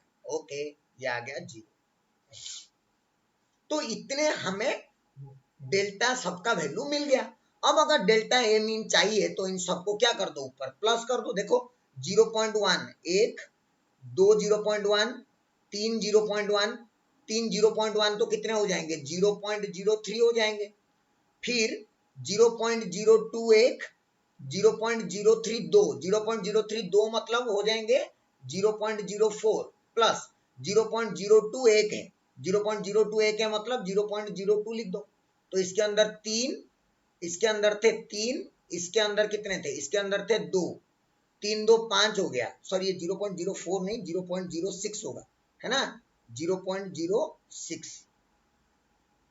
तो 0.1 वाले 3 हो गए, है ना, और ये 0.04 है, इसके साथ 0.04 ऐड कर दो। इसमें 3 है, इसमें 2 है, इसमें 1 है और इसमें 1 है, और एक तो 0 है, 3 2 5 2 7 मतलब 8 क्वांटिटी ऊपर लिख दिया हूं, डिवाइडेड बाई 8 कर दो, कितना आ रहा है देख लो, इसको ऐड कर दो, ये हो गया 4 2 6 6 12 12 3 15 मतलब 0.15 डिवाइडेड बाई 8। इसको सॉल्व करो, 0.15 डिवाइडेड बाई 8 अगर मैं कैलकुलेटर करूं तो क्या आएगा देख, 0. है ना, कितना आएगा देखो तो 0.15 डिवाइडेड बाई 8 कर दो, 8, है ना, तुम्हें कैलकुलेटर यूज नहीं करना है। 0.01875 ये आया मेरा नंबर, एक्चुअली में लिख देते हैं उसको 0.01875। लेकिन तेरा जो एरर है, तो ध्यान से सुनना इस बात को, तेरा जो मेजरमेंट है वो तो 0 मतलब 2 डेसिमल प्लेस तक है। अगर ये 2 डेसिमल प्लेस तक है तो तुम्हारा जो एरर भी आएगा वो भी कितना तक आएगा, वो भी तुम्हारा 2 डेसिमल प्लेस तक ही आएगा। तो इसको तुम्हें फिर से 2 डेसिमल प्लेस को राउंड ऑफ करना है। यहाँ पे 8 हो गया तो ये हो जाएगा 0.02, ये हो गया डेल्टा ए मीन का वैल्यू। तो क्या अभी हमें ए मीन का वैल्यू मिल गया, देयरफॉर ए मीन का वैल्यू हमें कितना मिला था, ए मीन का वैल्यू मिला था 1.33 और डेल्टा ए मीन का वैल्यू मिल गया कितना 0.02। राउंड ऑफ करना है हमेशा, डेसिमल को कभी चेंज मत करना है। ये तुम्हें मैं इसको एग्जांपल के थ्रू सिखा रहा हूं। अभी जेईई मेंस का क्वेश्चन आएगा ना, उसमें देखना इसमें कैसे चुटकी में सॉल्व होता है, देखोगे तुम मजा आ जाएगा, देख लो। तो इसको देयरफॉर अभी क्या पूछ रहा है, ये हो गया मीन, ये हो गया delta mean, absolute mean error. अब पूछ रहा है कि रिलेटिव एरर, क्या पूछ रहा है, रिलेटिव एरर। तो रिलेटिव एरर लिखना कौन सी बड़ी बात है, रिलेटिव एरर कितना हो जाएगा 0.02 बाई 1.33, ये तुम कर ही सकते हो। और अगर परसेंटेज एरर पूछ लिया, परसेंटेज एरर तो हो जाएगा 0.02 बाई 1.33 इंटू 100, ये आंसर जो भी आएगा समथिंग उतना परसेंटेज लिखना पड़ेगा। समझ में आ गया। तो ये एक सिंपल सा क्वेश्चन था जिसके अंदर मैं आपको ये सिखा रहा था कि अगर आपको बहुत सारे मेजरमेंट के डाटा गिवन हो तो उस डाटा से आप कैसे मीन कैलकुलेट कर सकते हो, डेल्टा ए मीन कैलकुलेट कर सकते हो, रिलेटिव एरर कैलकुलेट कर सकते हो, सब कुछ। और उसके अंदर किस तरह से आपको नंबर ऑफ डेसिमल प्लेसेस को ध्यान में रखना है और उसको कैसे राउंड ऑफ करना है, उन सब के बारे में डिटेल, ये एक सिंपल सा एग्जांपल है।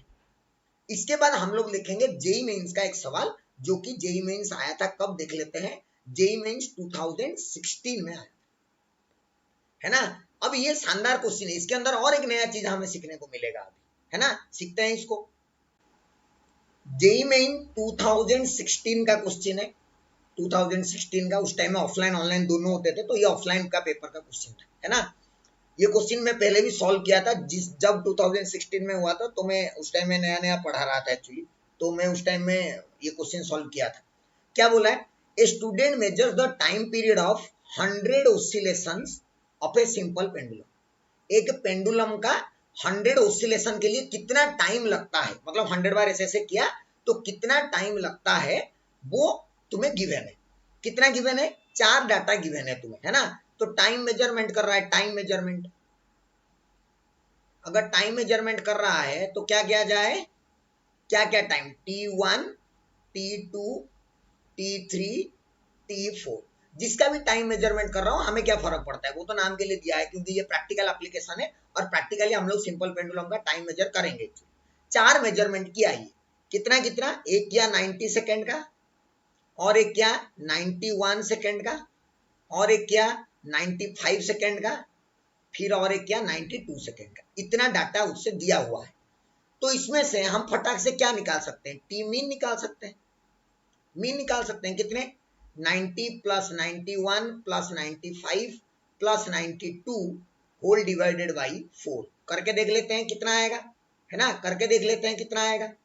देख लो कितना आता है, 90 plus 91 plus 95 plus 92 equals to 368। उसको डिवाइड करना है हमें 4 से, इक्वल्स टू, एरर आ गया, ये क्या हो गया, कुछ गड़बड़ कर दिया क्या, कुछ गड़बड़ कर दिया, clear. 368 divided by 4 is equals to 92, it came out to be 92, right, okay.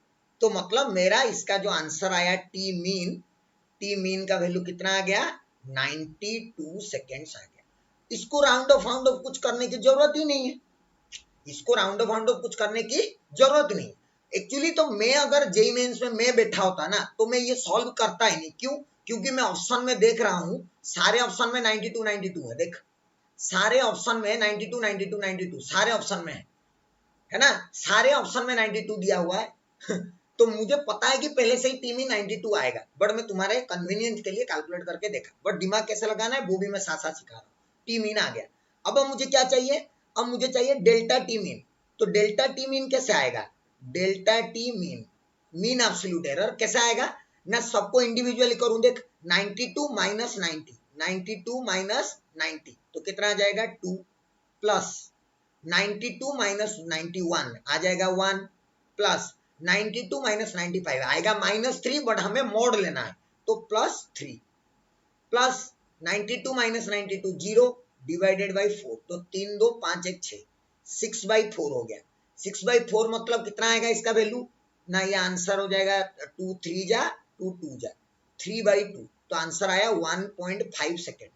अब बात सुन ले भाई, 1.5 सेकेंड, बट वो क्या बोल रहा है तुम्हें, द मिनिमम डिवीजन, यहां से सुन, the minimum division in the measuring clock is 1 second. मतलब अब तुझे देख के भी पता चला 92 है, मतलब कोई डेसिमल है ही नहीं, तो तू जब भी राउंड ऑफ करेगा नो डेसिमल को राउंड ऑफ करेगा, है कि नहीं, जब भी राउंड ऑफ करेगा किसको राउंड ऑफ करेगा, नो डेसिमल को राउंड ऑफ करेगा तू। तो ये आ गया मेरा 1.50। अब इसको सर राउंड ऑफ कैसे करूं सर, ये 1.5 को मैं राउंड ऑफ कैसे करूं, तब तू ध्यान से सुन, 1.5 को राउंड ऑफ करके तू सोच रहा होगा कि सर मैं 1 भी लिख सकता हूं 2 भी लिख सकता हूं, उसका रूल मैं राउंडिंग ऑफ में सिखाऊंगा, बट इसको हम लोग राउंड ऑफ करेंगे 2 से। कितने से, 2 से राउंड ऑफ करेंगे, नहीं तो ऑप्शन चेक कर ले, ऑप्शन में 1 तो है नहीं 2 ही है, तो राउंड ऑफ तुझे किसको करना है, 2 को करना है, तो तेरा डेल्टा टी मीन आ गया, और टी मीन पहले ही पता है, देयरफॉर रिपोर्ट कैसे करेंगे हम लोग, रिपोर्ट कैसे करेंगे ना, रिपोर्ट करेंगे the reported mean time is 92 plus minus 2 second, this is the reporting, and the correct answer for this question is option C, that is the correct answer for this question, 92 प्लस 2 second. Clear पूरा, बहुत आसान है, simple सी बात है, समझ में आ गया तो अच्छा। अब देख कैसे फटाक से काम होगा, दूसरे क्वेश्चन में देखते हैं हम लोग। जेईई मेन 2020, जेईई मेन 2020 6 सितंबर को हुआ था, इवनिंग स्लॉट में, पूरा डिटेल में, कोई झूठ मूठ की कहानी नहीं है, प्रॉपर पेपर्स हैं जो कि तुम्हारे सामने। क्या बोल रहा है, student measuring diameter of A pencil of a circular cross section with the help of A vernier scale record वो एबीसीडी, मतलब कुछ भी मेजर कर रहा है डायमीटर, क्या मेजर कर रहा है, मेनली डायमीटर मेजर कर रहा है, ठीक है सर, डायमीटर मेजर कर रहा है। कितने रीडिंग्स आए, ये आएगा D1 D2 D3 D4, सब मिलीमीटर में है, देख लो, है ना, जो मेरा डायमीटर्स मेजर हुए, क्या क्या हुए इधर लिख देते हैं, 5.50 प्लस 5.55 प्लस 5.45 प्लस 5.65, ये 4 मेजरमेंट है, इसको डिवाइडेड बाय 4 करूंगा तो मेरा डायमीटर का मीन वैल्यू आ जाएगा। लेकिन वो ऑलरेडी बोल दिया है कि दी एवरेज, एवरेज मतलब mean of this 4 readings is this, मतलब इसका वैल्यू वो तुझे कैलकुलेट करके दे दिया है। जेईई मेंस इतना आसान क्वेश्चन कैसे भी दे सकता है, 5.5375 mm ऐसे दे दिया है। लेकिन तू क्या सोच लिया, अच्छा हमको सिखा रिया है, यहाँ पे तो 2 डेसिमल दिया, हमको सिखा रिया है यहाँ पे 4 डेसिमल दिया, हम इसको क्या करेंगे 2 डेसिमल में राउंड ऑफ करेंगे, कर दो 2 डेसिमल में, 3 के बाद 7 है, 7 है मतलब क्या हो जाएगा 3 बढ़ जाएगा, तो 5.54 हो जाएगा टी मीन का वैल्यू, तो ये आ गया मेरा डी मीन का वैल्यू। उसके बाद क्वेश्चन में क्या बोल रहा है देख, and the standard deviation of the data, ये जो standard deviation of the data बोल रहा है ना, इसका मतलब है एरर, स्टैंडर्ड डेविएशन का मतलब है मीन एब्सोल्यूट एरर। एक्चुअली तुम लोग अगर स्टैटिस्टिक्स पढ़े होगे तो उसमें डेविएशन, मीन डेविएशन सब कैलकुलेट किया जाता है, तो वो डेविएशन जो है ना वो इसे एरर कैलकुलेशन ही है, तो जो लोग स्टैटिस्टिक्स पढ़ोगे पता होगा, नहीं तो टेंशन मत लो। स्टैंडर्ड डेविएशन मतलब क्या, ट्रू वैल्यू से दूसरा वाला डेविएट हो गया है, दूसरा वाला डेविएटेड डाटा, तो स्टैंडर्ड डेविएशन है तुम्हारा मतलब mean absolute error, mean absolute error, standard deviation, है ना। कितना दिया है देख, तो तेरे लिए वो भी दे दिया है, डेल्टा ए मीन, उसका वैल्यू तेरे लिए दे दिया है ऑलरेडी, कितना 0.07395 mm, बट तू फिर से बोला हमको सिखा रिया है, क्यों सिखा रिया है, क्योंकि यहाँ पे साला 2 डेसिमल है, इसमें भी 2 डेसिमल आना चाहिए था, और ये 3 है, तो इसको हम लोग राउंड ऑफ जब करेंगे 2 डेसिमल में, 2 डेसिमल में हम लोग जब राउंड ऑफ करेंगे तो इसका वैल्यू कितना बन जाएगा 0.07 mm, तो क्या ए मीन मिल गया और यहां से क्या मिल गया, डेल्टा ए मीन मिल गया। देयरफॉर रिपोर्ट कैसे करेंगे, देयरफॉर रिपोर्ट कैसे करेंगे, रिपोर्ट करेंगे 5.54 plus minus 0.07। This is the way of reporting. तो करेक्ट आंसर कौन सा है भाई साहब, A. Option A is the correct answer for this question. Simple, तुझे अगर वो चीज याद है ना जो मैं बोला हूं, तो तेरे जेईई मेंस में, नीट में एक भी क्वेश्चन छूटने वाला नहीं है।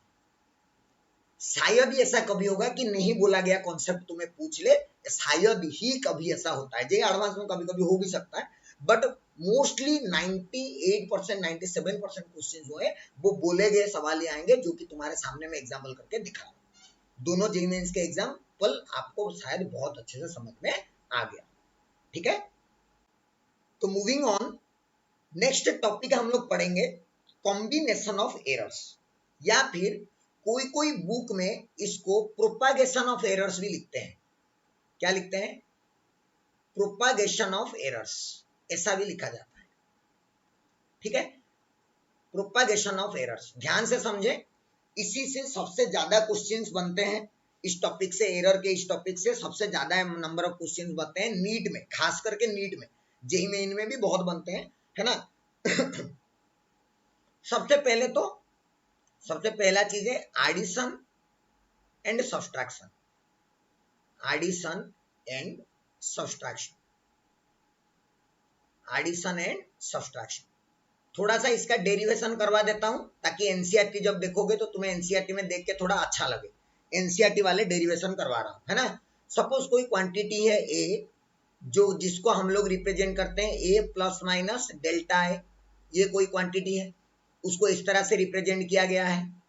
ठीक है, और एक क्वांटिटी है जिसको B plus minus delta B से रिप्रेजेंट किया गया है। So these are two different physical quantities. A is a physical quantity, B is a physical quantity. A का रिप्रेजेंटेशन मतलब उसका कुछ प्लस, उसका मीन वैल्यू प्लस माइनस उसका एरर, बी में वैसे ही उसका मीन वैल्यू प्लस माइनस उसका एरर, ऐसा है। सपोज मैं कोई ऐसा एक क्वांटिटी बनाना चाहता हूं Z, which is actually A plus B, तो जेड जो आएगा वो कैसे फॉर्म में आएगा, Z plus minus delta Z, ऐसे कुछ फॉर्म में आएगा। जब सॉल्व करूंगा तो इक्वल्स टू ए के बदले क्या लिखूंगा, A plus minus delta A, and B के बदले क्या लिखूंगा, A plus minus delta B, sorry B plus minus delta B, है ना, B plus minus delta B, ऐसे लिखूंगा।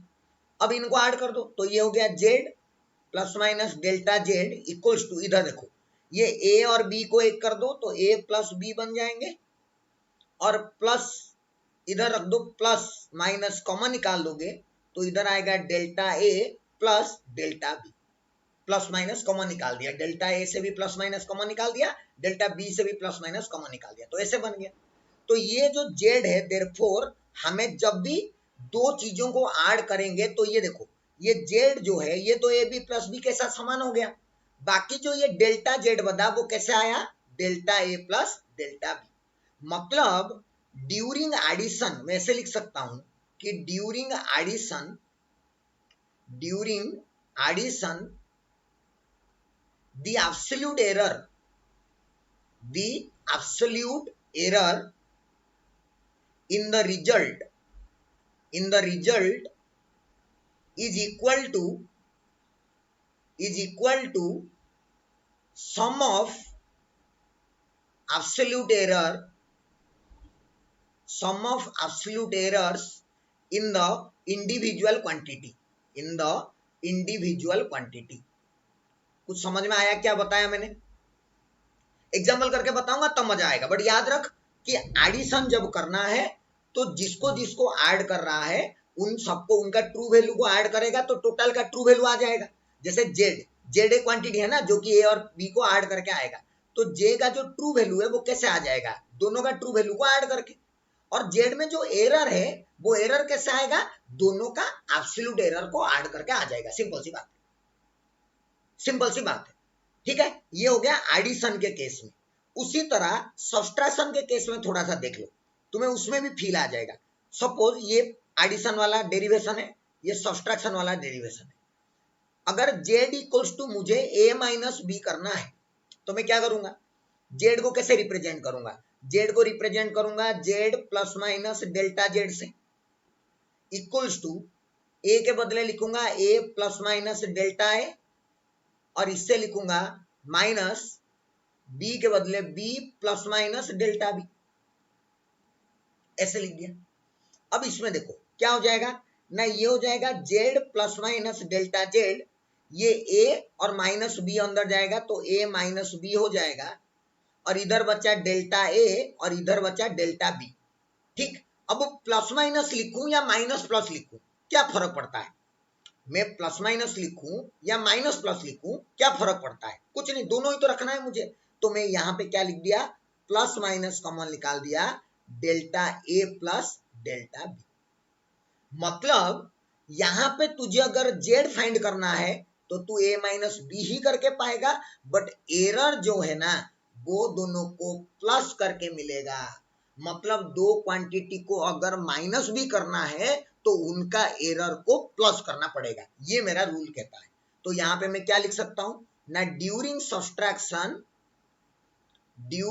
Subtraction also the absolute errors are added, ये याद रखना है, the absolute errors are added।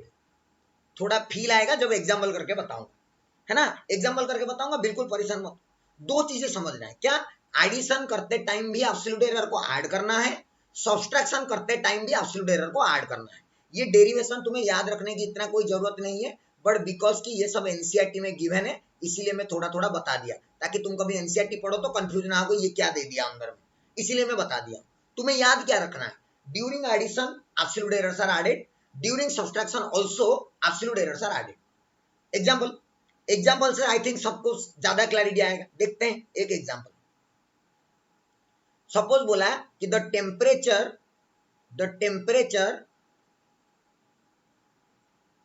Are measured, क्या क्या मेजरमेंट आया, एक आया टेम्परेचर T1 जो कि दिया है 92 degree Celsius plus minus 0.5 degree Celsius. ठीक है, T2 दिया है 91 degree Celsius plus minus 0.7 degree Celsius. बोला कि फाइंड और कैलकुलेट, जो भी बोलो, find the sum and difference of temperature, find the sum and difference of the temperature, sum and difference of temperatures. ये दोनों टेम्परेचर का सम भी कैलकुलेट करो और डिफरेंस भी कैलकुलेट करो। चलो सॉल्यूशन करते हैं इसको। सबसे पहले इसका सम कैलकुलेट करते हैं। सबसे पहले क्या कैलकुलेट करते हैं, सम मतलब हमें कैलकुलेट करना है टी सम, लिख देता हूं उसको, that will be equals to T1 plus T2। T1 का वैल्यू कितना दिया है 92 प्लस माइनस 0.5 प्लस यहां पे दिया है 91 प्लस माइनस 0.7, ऐसे दिया है ना। अब मुझे ऐड करना है तो मैं दोनों, ये जो दो क्वांटिटी है जिनको ऐड कर रहा हूं, मेन क्वांटिटीज, ये मेन क्वांटिटी को ऐड करूंगा तो कितना आ जाएगा 90 90 180 183 आ जाएगा, प्लस माइनस दोनों एरर को भी मुझे क्या करना है, ऐड करना है। तो 0.5 प्लस 0.7 हो जाएगा 0.12, कितना हो जाएगा 0.12, बट मुझे 0.12 सॉरी 0.12 नहीं 1.2, sorry not 0.12 1.2। So this is the T plus minus delta T। तो जो एरर आया, जो ट्रू वैल्यू आया सम करने पर वो आया 183, जो एरर आया सम करने पर वो आया 1.2। सिंपल सी बात है।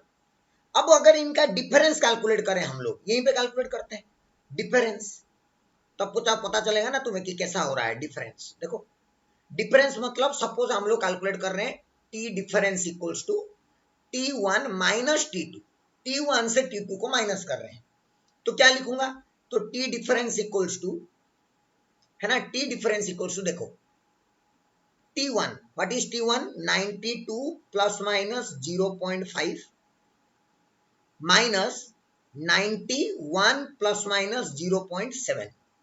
क्या बताया मैंने रूल ना, जो मेन ट्रू वैल्यू चाहिए वो ट्रू वैल्यू कैसा आएगा, Z was A minus B, तो दोनों को माइनस करना पड़ेगा तो आ जाएगा 1 प्लस माइनस लेकिन यहाँ पे जो एरर्स है, चाहे मैं माइनस ही क्यों ना कर रहा हूं, इस एरर को मुझे क्या करना पड़ेगा, ऐड करना पड़ेगा, तो ये आएगा 1.2।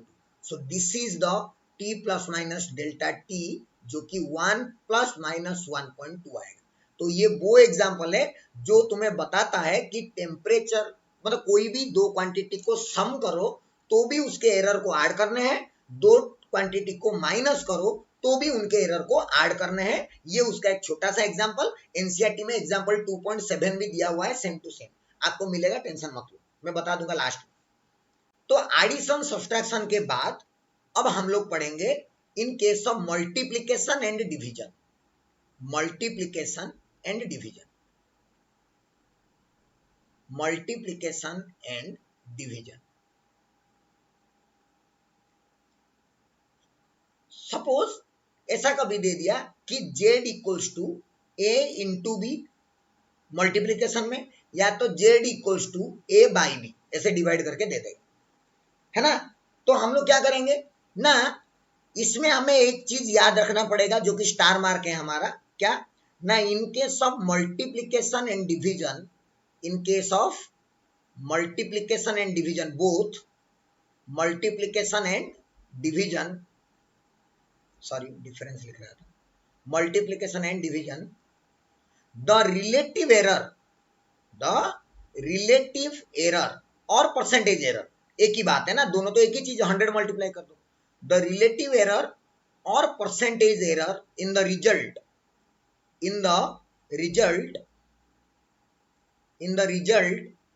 is equal to sum of, again sum of relative error or percentage error in individual measurement, ये तुम लोगों को याद रखना है। मतलब अगर z equals to a into B हो गया तो तुम क्या करोगे, देखो क्या करोगे, it means delta z by Z, that is the relative error in z, is equals to delta a by a, that is relative error in a, plus delta b by b, that is relative error in b। और ये z कैसे calculate करोगे, ना, delta z equals to, z के बदले क्या है, a into B, तो a into B equals to delta a by a plus delta b by b। अब ए बी को तुम ऐसे इधर भी लेके आ सकते हो, ये सब कर सकते हो, तो यहां से तुम लोग डेल्टा जेड का वैल्यू कैलकुलेट कर सकते हो अगर मल्टीप्लिकेशन हो रहा है तो। अगर डिवीजन हो रहा है देन ऑल्सो, अगर ये हो रहा है तो भी यही करोगे, अगर ये हो रहा है तो भी तुम यही करोगे। मल्टीप्लिकेशन और डिवीजन के केस में सिंपली रिलेटिव एरर को ऐड किया जाता है और परसेंटेज एरर को ऐड किया जाता है ना। एक छोटा सा एग्जांपल करके बता दूं, तुम्हें थोड़ा सा फील आएगा। छोटा सा एक example, suppose length of an rectangle का लेंथ मेजर किया गया, जो क्या आया 2 प्लस माइनस 0.1, ठीक है, 2 प्लस माइनस 0.1, और उसका ब्रेड्थ मेजर किया गया, तो उसका ब्रेड्थ कितना आ गया, उसका ब्रेड्थ आ गया, ये सपोज इतना मीटर है ना, ब्रेड्थ मेजर किया गया तो उसका ब्रेड्थ आया 3 प्लस माइनस 0.1 मीटर, या 0. इसको 0.2 कर देता हूं, ठीक है, 0.2 मीटर, ठीक है। अब बोला कि calculate the area, area calculate करो। तो हमें पता है area equals to length into breadth होता है, एरिया इक्वल्स टू क्या होता है, लेंथ इनटू ब्रेड्थ, बट उसमें एरर कैलकुलेट करना पड़ेगा। तो पहले लेंथ का वैल्यू कितना ले लो, इधर से 2 इधर से 3, तो एरिया का वैल्यू हो जाएगा 2 इंटू 3 मतलब 6, ट्रू वैल्यू तो 6 मीटर स्क्वायर आ गया, 6 मीटर स्क्वायर हो गया ट्रू वैल्यू। अब एरर कैसे कैलकुलेट करेंगे ना, फॉर्मूला लगा के, फॉर्मूला क्या बोलता है ना, अगर area equals to length into breadth, therefore delta A by area equals to delta L by L plus delta breadth by B, है ना, ये बोलता है हमारा रूल।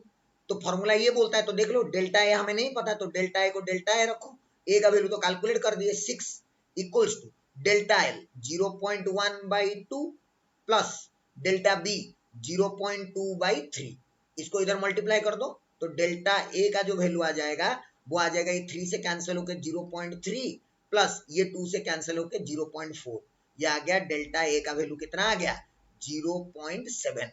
सो देयरफॉर मेरा जो एरिया हो जाएगा वो कितना हो जाएगा 6 प्लस माइनस 0.7 मीटर स्क्वायर। ये सिंपल सा एक क्वेश्चन है तुम्हारे लिए। इस तरह के बहुत बढ़िया बढ़िया क्वेश्चन मैं आगे लेके आने वाला हूं। ये तुम्हारा आंसर है, ये तुम्हारा आंसर है। ये सिंपल सी बात है जो तुम्हें समझ में हमेशा आना चाहिए कि किस तरह से हम लोग कर रहे हैं, है ना। उस तरह डिवीजन का भी तुम चाहो तो मैं एक एग्जांपल करवा सकता हूं, है ना। डिवीजन का एक एग्जांपल करवा देता हूं तुम लोग। Division, suppose example for division देखो, जैसे कि डेंसिटी, डेंसिटी का फॉर्मूला क्या होता है? डेंसिटी का फॉर्मूला होता है mass upon volume, right. Mass upon volume, mass divided by volume. Suppose कोई ने मास मेजर किया और मास का वैल्यू आ गया सपोज 20 प्लस माइनस 0.5 kg। ये आ गया सपोज किसी का मास का वैल्यू, ठीक है। फिर उसका वॉल्यूम मेजर किया, जाके वॉल्यूम मेजर किया तो कितना आ गया? वॉल्यूम आ गया suppose 5 plus minus 0.1 metre cube, volume आ गया। अच्छा, मास भी आ गया, वॉल्यूम आ गया। अब बोल रहा है कि calculate the density. Therefore density equals to कितना होगा? देखो, पहले तो डेंसिटी को रो लिखा जाता है, किससे डिनोट करते हैं? रो, इस तरह से। ये एक ग्रीक लेटर है ना, रो बोलते हैं इसको। रो से डिनोट किया जाता है डेंसिटी। कितना हो जाएगा? पहले तो ट्रू वैल्यू देख लो, ये 20, ये 5, तो पहले वैल्यू कैलकुलेट हो जाएगा 20/5, दैट इज 4 kg पर मीटर क्यूब, ठीक है। यूनिट के साथ लिख रहा हूं 4 kg पर मीटर क्यूब। अब एरर कैलकुलेट करना है, तो एरर कैलकुलेट करने के लिए फॉर्मूला लगाएंगे हम लोग। क्या फॉर्मूला? ना delta rho by rho equals to delta M by M, delta M by M plus delta V by V. क्या सबका वैल्यू हमें पता है ना? Yes sir.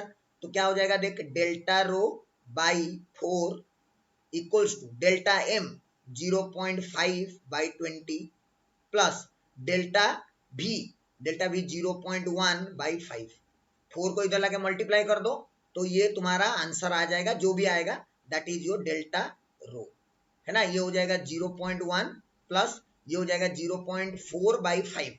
0.4/5 को तुम लोग सॉल्व कर देना, फिर राउंड ऑफ कर देना उसको, जो भी आएगा मतलब तुम कैलकुलेट कर सकते हो। मैं टाइम वेस्ट नहीं कर रहा हूँ। So this is delta rho. तो तुम्हें रो भी पता है ये, और ये पता हो गया डेल्टा रो। तो अगर दोनों को यूज करके देयरफॉर तुम रिप्रेजेंट कर सकते हो रो प्लस माइनस डेल्टा रो करके। सिंपल सी बात। एक मल्टीप्लिकेशन का एग्जाम्पल, एक डिवीजन का एग्जाम्पल, उससे ज्यादा मैं कुछ नहीं करवा सकता। इससे तुम्हें पूरा क्लैरिटी से समझ में आ जाना चाहिए कि हो क्या रहा है हमारा कैलकुलेशन, है ना। अगर डायरेक्टली पूछ लिया कभी परसेंटेज एरर कितना है तो अच्छी बात है, जैसे मैं अभी एग्जाम्पल कराने वाला हूं तुम लोग। जैसे कि मैं अभी सिंपल एक एग्जाम्पल करवाने वाला हूं। देखो, AIEEE 2012, मतलब जेई मेन समझ सकते हो तुम लोग। AIEEE 2012 में भी यही वाला दिया था एक्चुअली, है ना। Resistance of a given wire is obtained by measuring the current flowing it and the voltage difference। मतलब R equals to V by I, basically resistance equals to V by I, यही बोल रहा है वो, है ना। If the percentage error in the measurement of current, मतलब percentage error in current is equals to 3% and percentage error in the measurement of voltage, percentage measurement of voltage कितना directly दिया हुआ है 3%, दोनों का 3% है। तो देयरफॉर हम लोग ये दोनों डिवाइड हो रहे हैं, तो हमें डिवाइड अगर कोई भी हो रहा है, डिवाइड हो रहे हैं, तो डिवाइड में हमें क्या पता है ना, percentage error in R equals to percentage error in V plus percentage error in I. दोनों का हमें परसेंटेज एरर को ऐड करना है, यही हम सीखे। तो दोनों को 3 + 3 कर देंगे तो 6% आ जाएगा आंसर। तो therefore the answer to this question is 6%। 6% हो जाएगा percentage error in the measurement of resistance. बहुत सिंपल सिंपल क्वेश्चन आते हैं। अभी और भी नीट के क्वेश्चन करवाऊंगा। अभी बहुत सिंपल सिंपल से क्वेश्चन है, तुम्हें याद खाली ये 4 चीज रखना है। ऐड करते टाइम एब्सोल्यूट एरर को ऐड करते हैं, सब्सट्रैक्शन करते टाइम भी एब्सोल्यूट एरर को ऐड करते हैं, मल्टीप्लिकेशन करते टाइम रिलेटिव एरर को ऐड करते हैं या फिर परसेंटेज एरर को ऐड करते हैं, और डिवाइड करते टाइम भी रिलेटिव एरर को ऐड करते हैं या फिर परसेंटेज एरर को ऐड करते हैं। अगर डायरेक्ट परसेंटेज एरर गिवन है तो खुशी की बात है ना, फटाफट कर देंगे हम लोग, टेंशन की बात नहीं दिया होता तो हमें कैलकुलेट करना पड़ता परसेंटेज एरर, फिर उसको ऐड करना पड़ता, जो भी हम लोग कर रहे थे अभी थोड़ी देर पहले इसमें जो सब किए, है ना, volume calculation, area calculation, density calculation में जो जो सब चीजें किए वो सब क्लियर हो गया पूरा। तो ये मल्टीप्लीकेशन और डिवीजन के कुछ सिंपल क्वेश्चन थे। नेक्स्ट है हमारा एक और टॉपिक, अगर फॉर्मूला में if the formula contains power of some quantities,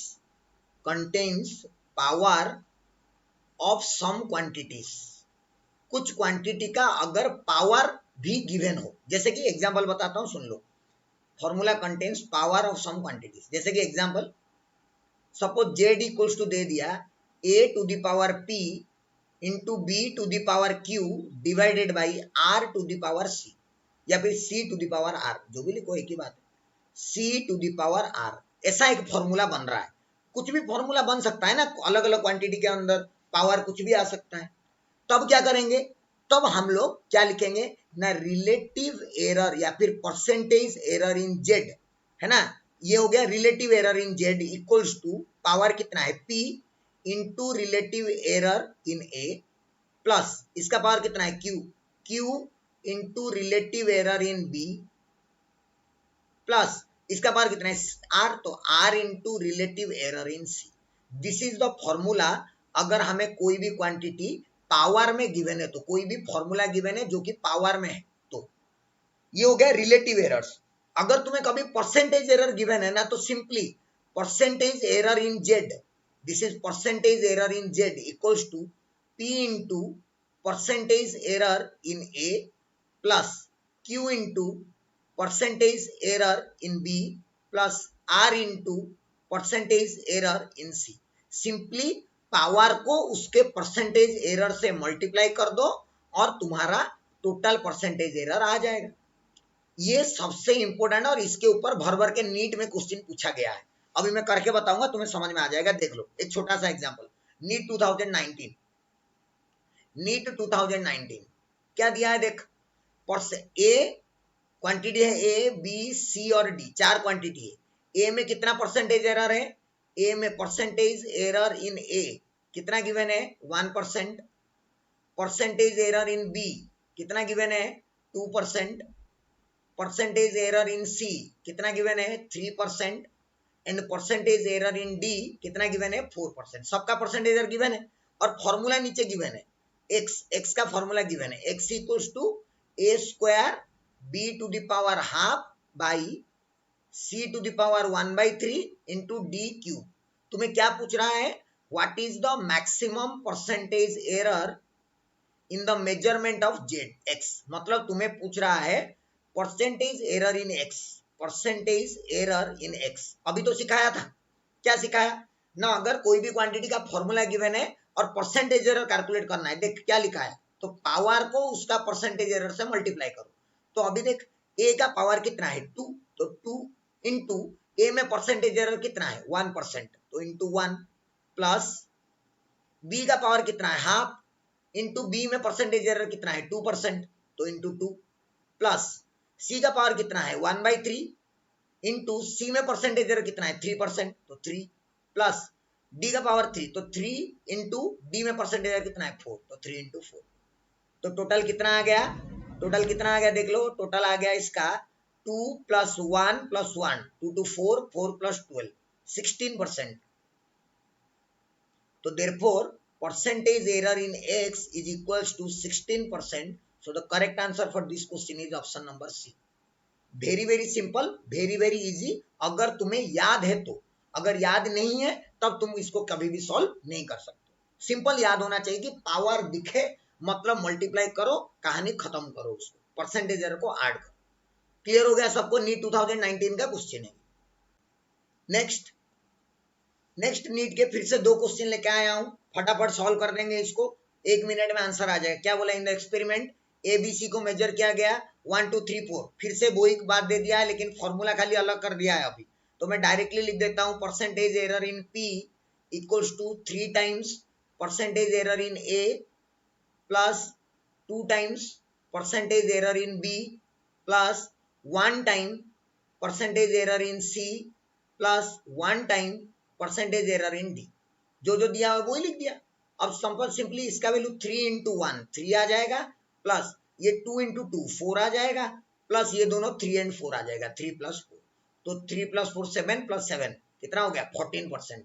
तो percentage error in P is equals to 14%। Direct answer C. NEET 2013 का क्वेश्चन है ये। नीट 2008 का question, the error in measurement of radius of a sphere is 2%। मतलब error in measurement of radius delta R है ना, delta R मतलब percentage error in the radius, percentage error in the radius कितना given है हमें, is 2% is given. वो क्या पूछ रहा है, error in the determination of volume, volume of the sphere. तो वॉल्यूम मतलब वॉल्यूम का फॉर्मूला क्या होता है, वॉल्यूम का फॉर्मूला होता है 4/3 pi R cube, volume of the sphere 4/3 pi R cube. मतलब अगर मुझे परसेंटेज एरर इन वॉल्यूम चाहिए, ये तो 4/3 गया, पाई गया, क्योंकि ये सब कॉन्स्टेंट्स हैं, इनमें कोई एरर नहीं है, बचा आर और उसका पावर कितना है 3 है, तो 3 into percentage error of R हो जाएगा। तो 3 into percentage error of R that is given 3, तो 3 into 2 is 6%। 6%. So the correct answer for this question is 6%. Very well. Within 1 minute you can solve them. बहुत easy questions आते हैं from this percentage error calculation, और वो भी power वाले formula देके। तुम्हें फॉर्मूला कभी कभी गिवन होगा, जैसे यहाँ पे गिवन है, नहीं तो कभी कोई अनोखा प्रॉब्लम तुम्हें मिल जाएगा जिसको तुम्हें सॉल्व करना पड़ेगा। समझ में आ गया? बहुत सिंपल, बहुत आसान क्वेश्चन, नीट में आए हुए क्वेश्चन सबको क्लियर हो जाना चाहिए। आगे बढ़ते हैं। ये थोड़ा सा अच्छा क्वेश्चन है, थोड़ा सा अच्छा क्वेश्चन, थोड़ा मतलब क्यों, जेई में आया है, वो भी 2021 में 24 फरवरी इवनिंग स्लॉट। 21 मतलब इसी साल, साल खत्म भी नहीं हुआ है। क्या बोला है, the time period of a oscillation T equals to 2 pi root over L G, measured value of L is 1 meter. देखो देखो देखो देखो, अभी यहाँ पे ध्यान देने वाली बात आ रही। Measured value is 1 meter, 1 meter है, having a minimum division of 1 mm, मतलब लीस्ट काउंट, ये जो दिया है ना ये मिनिमम डिवीजन, मतलब मिनिमम डिवीजन क्या है, ये है लीस्ट काउंट, उसका स्केल का लीस्ट काउंट है। अच्छा, and time period of one complete oscillation is 1.95 second, मतलब ये टाइम पीरियड का वैल्यू गिवन है। Time of complete one oscillation मतलब टाइम पीरियड, ये टी का वैल्यू गिवन है तुम्हें 1.95, using A stop watch of 0.01 reducer, मतलब ये हो गया स्टॉप वॉच का लीस्ट काउंट। तो अगर तुम्हें मैं उसको डाटा को लिखना चाहूं तो कैसे लिखूंगा, देखो लेंथ, लेंथ को मैं कैसे लिखूंगा, देखो लेंथ को लिखूंगा 1 मीटर, मतलब 1 मीटर 1.0 प्लस माइनस उसका लीस्ट काउंट, लीस्ट काउंट कितना है, लीस्ट काउंट है ना, और लीस्ट काउंट है 1 mm, and least count is given 1 mm। Least count मतलब बताया था ना, कितना मिनिमम मेजरमेंट कर सकते हैं हम लोग, या कितना मिनिमम डिवीजन है, या कितना सबसे कम वाला मेजरमेंट है, वो बात है। 1 mm को मीटर में कन्वर्ट करो तो 0.001 मीटर होता है, 0.001 मीटर, हाँ सही बात, 0.001 मीटर होता है, या फिर 10⁻³ एक ही बात है। तो देयरफॉर मैं लेंथ को कैसे रिप्रेजेंट करूंगा, अभी लेंथ को रिप्रेजेंट करूंगा 1.0 प्लस माइनस 0.001 इतना मीटर, ये हो गया, ये लेंथ के बारे में हो गया कहानी। उसके बाद टाइम गिवन है, time period, time period given है, कितना गिवन है time period, time period given है 1.95 प्लस माइनस उसका लिस्ट काउंट, और इसका जो लिस्ट काउंट है वो कितना दिया है 0.01 सेकेंड। इसको और ज्यादा किसी में कन्वर्ट करने की जरूरत ही नहीं है, क्योंकि दोनों सेकेंड में ऑलरेडी दिया हुआ है। तो देयरफॉर टी को कैसे रिप्रेजेंट करेंगे, डायरेक्टली 1.95 प्लस माइनस 0.01 सेकेंड। तो टी मिल गया, एल मिल गया, ठीक है, इतना मिल गया। वो क्या बोल रहा है हमें, calculate percentage error in the measurement of G. Formula क्या है, फॉर्मूला है T equals to 2 pi root over L by G, ये फॉर्मूला है। इसमें से स्क्वायर कर दो, इसको स्क्वायर कर दो टी स्क्वायर, तो ये हो जाएगा 4 पाई स्क्वायर, ये हो जाएगा एल बाई जी।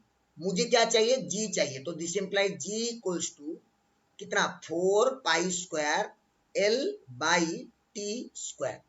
ये 4 पाई स्क्वायर तो छोड़ दो, ये सब मतलब कांस्टेंट वाले चीजें हैं, अब मुझे क्या कैलकुलेट करना है, परसेंटेज एरर इन जी। तो मैं क्या लिखूंगा, therefore percentage error in G equals to percentage error in L, percentage error in L plus 2 times, क्योंकि टी का पावर 2 है तो कितना लिखूंगा, 2 times percentage error in T. अब बात है कि परसेंटेज एरर इन एल और percentage error in T direct given नहीं है, तो हमें कैसे कैलकुलेट करना पड़ेगा, परसेंटेज एरर का फॉर्मूला से। परसेंटेज एरर का फॉर्मूला क्या बोलता है ना, delta L by L into 100 plus 2 times delta T by T into 100। तो डेल्टा एल कितना था, 0.001 बाई लेंथ था 1 meter into 100 plus 2 times delta T 0.01 by नीचे 1.95 इंटू 100। इसको कैलकुलेट कर दो, इसको कैलकुलेट करोगे तो डायरेक्ट आंसर आएगा हमारा, percentage error in G is equals to, देखो यहाँ पे 100 मल्टीप्लाई कर दोगे तो 0.1 हो जाएगा, प्लस इसमें ये आ जाएगा 2, मतलब ये तो 1 हो जाएगा 2 बाई 1.95, तो उसको हम लोग कैलकुलेटर कर देते हैं, 2 बाई 1.95 है ना, 2 डिवाइडेड बाई 1.95, राइट, 2 सॉरी 2 नहीं आया है, क्लियर, 2 डिवाइडेड बाई 1.95, 1.02, 1.02, 1.02, तो इसको कितना तक, 2 डेसिमल है 01 तक, तो 1.02 करेंगे तो यह कितना आएगा 1.12, तो ऊपर जाके फिर हम आंसर चेक करेंगे, है ना। मैं मतलब छोड़ दिया हूं, शायद ये 0.12 के आगे कुछ होगा, 03 हो रहा होगा एक्चुअली, ये कैलकुलेटर हम लोग करके देख सकते हैं, 0.028 ऐसा कुछ आया था ना, तुम्हें डाउट नहीं होना चाहिए इसलिए मैं फिर से कर देता हूँ, 2 डिवाइडेड बाई 1.95, देख लो कितना आ रहा है 0256, मतलब ये 56 हो गया, मतलब ये हो जाएगा 0.03, 0.03 हो जाएगा, समझ गए, क्योंकि इसका वैल्यू जो आया पूरा, इसका वैल्यू कितना आया 1.0256 ऐसा कुछ आया, तो इसको राउंड ऑफ कर दिया मैंने कितने को, 1.03 को राउंड ऑफ कर दिया, तो देयरफॉर परसेंटेज एरर जो मेरा आ गया, कितना आ गया 1.13%। So the correct answer for this question is 1.13%, that is option C is the correct answer for this question। बहुत सिंपल है लेकिन कैलकुलेटिव है, और अगर कहीं पे थोड़ा कैलकुलेशन तुम गड़बड़ कर दिए तो तुम्हारा पूरा का पूरा आंसर खराब हो जाएगा।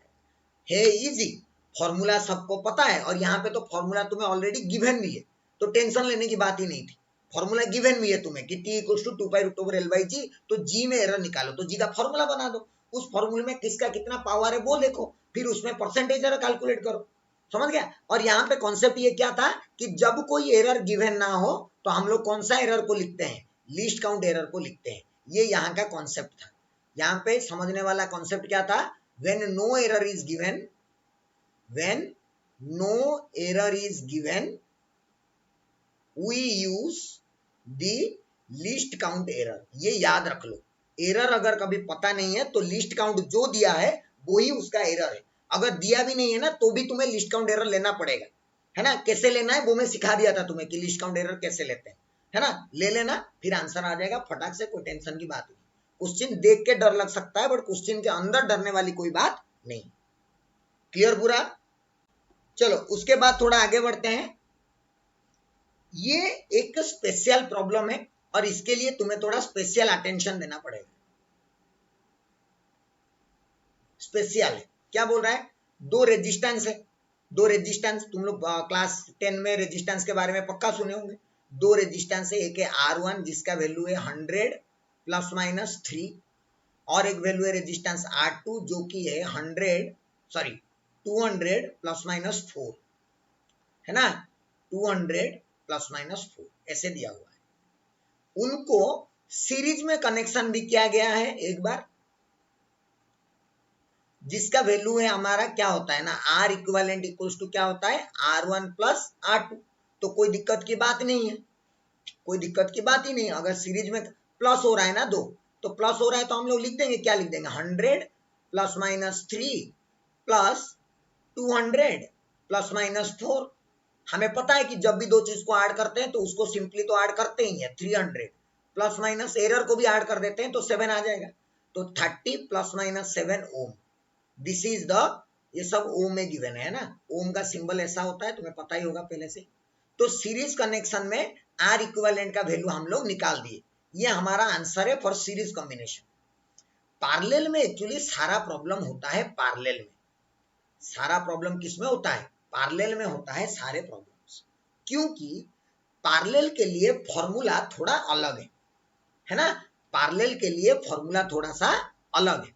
तो पार्लेल कॉम्बिनेशन के लिए क्या करना है वो मैं तुम्हें अभी सिखाऊंगा। देखो यहाँ पे तो तुम्हारे लिए फॉर्मूला दे दिया है, यहाँ पे देख रहे हो ना, ये फॉर्मूला तुम्हें ऑलरेडी दे दिया है कि अगर 1/r equals to 1/r1 plus 1/r2 हुआ तो ऐसा होगा। ये दे दिया है तुम्हें ऑलरेडी यहाँ पे, है ना। इतना तुम्हें मतलब बोल दिया है कि ऑलरेडी कि ऐसा होगा बोल के, है ना, ऐसा होगा बोल के बोल दिया है क्वेश्चन। मैं बोलता हूं कि अगर नहीं भी बोला होगा ना तो क्या करोगे, ध्यान से सुनना, है ना। पार्लेल कॉम्बिनेशन ध्यान से सुनना, क्या करेगा, फॉर्मूला तो पता ही होगा क्या ना, 1/r equivalent equals to 1/r1 plus 1/r2। दोनों तरफ डिफरेंशिएशन कर दो। क्या कर दो, दोनों तरफ डिफरेंशिएशन कर दो। डिफरेंशिएट बोथ साइड्स, डिफरेंशिएशन कर दो, डिफरेंशिएट बोथ साइड। कैसे डिफरेंशिएशन करेंगे ना, इसको डिफरेंशिएट करो, इसको भी करो, इसको भी करो। इसको डिफरेंशिएट करोगे तो 1/x का D by D X of 1/x क्या होगा, x to the power -1 into X to the power -1 -1 square होगा, है कि नहीं। D by D X derivative of 1/x होता है -1/x स्क्वायर। तो इसको डेरिवेटिव करोगे तो कितना आएगा, -1/r इक्विवेलेंट का square into D R equivalent आएगा। क्यों, क्योंकि ये वो डिफरेंशिएशन है, तुम तो यहाँ पे x को x के साथ कर रहे थे ना, यहाँ पे तो r इक्विवेलेंट कर रहे हो, बट किसके साथ कर रहे हो, किसी के साथ नहीं, इसीलिए डी आर इक्विवेलेंट लिखा मैंने। r1 को उसी तरह करोगे तो आएगा -1/r1 square into D R1. उसी तरह r2 को करोगे तो आएगा -1/r2 का स्क्वायर इंटू डी आर2। ये जो डी आर इक्विवेलेंट है ना, ये जो डी आर1 है और ये जो डी आर2 है, मैं गलत लिख दिया थोड़ा सा, डी आर2 जो है, डी आर2 ये है मेरा एरर्स। तो इसको अगर मैं थोड़ा एरर फॉर्मेट में लिखूं, एरर फॉर्मेट में, तो डी आर इक्विवेलेंट को लिखूंगा delta R equivalent by delta sorry by R equivalent का स्क्वायर, माइनस हर तरफ से कट गया, equals to delta R1 by R1 का square plus delta R2 by R2 का स्क्वायर। ये मेरा फॉर्मूला निकल के आ गया कि मैं कैसे कैलकुलेट कर सकता हूं। देखो ये फॉर्मूला मैं निकाल दिया डेरिवेटिव करके, यहाँ पे ऐसे डेरिवेटिव करके निकाल दिया, है ना। डेरिवेटिव कैसे किया समझ में अगर नहीं आता है तो मैं बता दूंगा, कोई टेंशन नहीं बात। ये हो गया फॉर्मूला। अब यूज करते हैं डाटा के हिसाब से। डाटा क्या गिवन है, देखो डाटा हमें गिवन है, पहले आर इक्विवेलेंट कैलकुलेट कर देते हैं डाटा के हिसाब से। पहले डाटा के हिसाब से लेट अस कैलकुलेट, पार्लेल में कैलकुलेट कर देते हैं थोड़ा सा, है ना। पहले आर इक्विवेलेंट का वैल्यू कैलकुलेट कर देते हैं। R 1/r equivalent equals to simply 1/r1 मतलब 1/100 प्लस 1/200, है ना। तो यह आ जाएगा 200, 2 प्लस 1 दैट इज 3/200। तो देयरफॉर आर इक्विवेलेंट का वैल्यू हो गया 200/3 ओम। पहला चीज हो गया। अब हमें क्या कैलकुलेट करना है, एरर कैलकुलेट करना है। एरर एरर कैलकुलेट कैसे होगा ना, डेल्टा आर इक्विवेलेंट का फॉर्मूला डालेंगे डिवाइडेड बाई आर इक्विवेलेंट का square equals to delta R1 कितना है 3/100 का स्क्वायर प्लस डेल्टा R2 कितना है 4 डिवाइडेड बाई 200 का स्क्वायर, और आर इक्विवेलेंट ऑलरेडी यहाँ पे मिल गया तो therefore delta R equivalent equals to कितना होगा ना 3/100 का स्क्वायर इंटू 200/3 का होल स्क्वायर प्लस 4/200 का स्क्वायर इंटू 200/3 का होल स्क्वायर। इसको सॉल्व करो, आंसर निकालो, जो भी आएगा that is your delta R equivalent, और डेल्टा आर इक्विवेलेंट का वैल्यू कितना, और यहाँ से आर इक्विवेलेंट का वैल्यू पता है, तो पैरेलल कॉम्बिनेशन में भी तुम वैल्यू कैलकुलेट कर सकते हो। कभी भी अगर पैरेलल कॉम्बिनेशन ऑफ रेजिस्टेंसेस मिला तो सिर्फ और सिर्फ यही फॉर्मूला चलेगा, और तुम्हें फॉर्मूला कैसे निकालते हैं ना, डिफरेंशिएशन करके एक्चुअली में निकालते हैं। कभी अगर ऐसा कोई फॉर्मूला तुम्हें दिख गया जिसके अंदर तुम कंफ्यूज हो रहे हो, तो चुपचाप उसको डिफरेंशिएट करो। हालांकि पूछा नहीं जाता है, इतना ज्यादा पूछा नहीं जाता है कि तुम्हें डिफरेंशिएट करना पड़ेगा, सिर्फ रेजिस्टेंस का यूज किया जाता है जनरली, इसीलिए स्पेसिफिकली मैं ये क्वेश्चन लिया हूं, और ये स्पेशल क्वेश्चन तुम्हारे एनसीईआरटी में गिवन है। This is your NCERT example actually given है तुम्हें, है ना, इसीलिए मैं लिया। ये एक स्पेशल क्वेश्चन है जिसके अंदर हम लोग डायरेक्ट फॉर्मूला यूज करना पड़ता है, या तो हम लोगों को ऐसे फॉर्मूला निकालना पड़ता है बाय डूइंग द डिफरेंशिएशन। करना कुछ है नहीं, अगर फॉर्मूला पता है तो हम लोग एरर में सब कुछ कर सकते हैं, उसमें कोई टेंशन की बात नहीं। समझ में आ गया? तो इसी स्पेशल क्वेश्चन के साथ हमारा एरर एनालिसिस खत्म होता है। एरर के अंदर जो भी चीजें थे मैं सब कुछ आपको पढ़ा दिया हूं, starting from what is errors, precision, accuracy, how to measure errors, how to calculate the error in some quantities if a lot of measurements are given, then relative error, percentage error कैसे check करना है, फिर combination of errors, फिर उसमें आ गया addition, subtraction, multiplication, power, और last में ये स्पेशल केस जिसको हम लोग डिफरेंशिएशन करके भी निकाल सकते हैं, नहीं तो फॉर्मूला गिवन होगा हमें क्वेश्चन। ठीक है, so that's all about errors. Next हम लोगों का एक छोटा सा टॉपिक होगा सिग्निफिकेंट फिगर्स, जिसको हम नेक्स्ट लेक्चर में पढ़ेंगे। तब तक बाय बाय।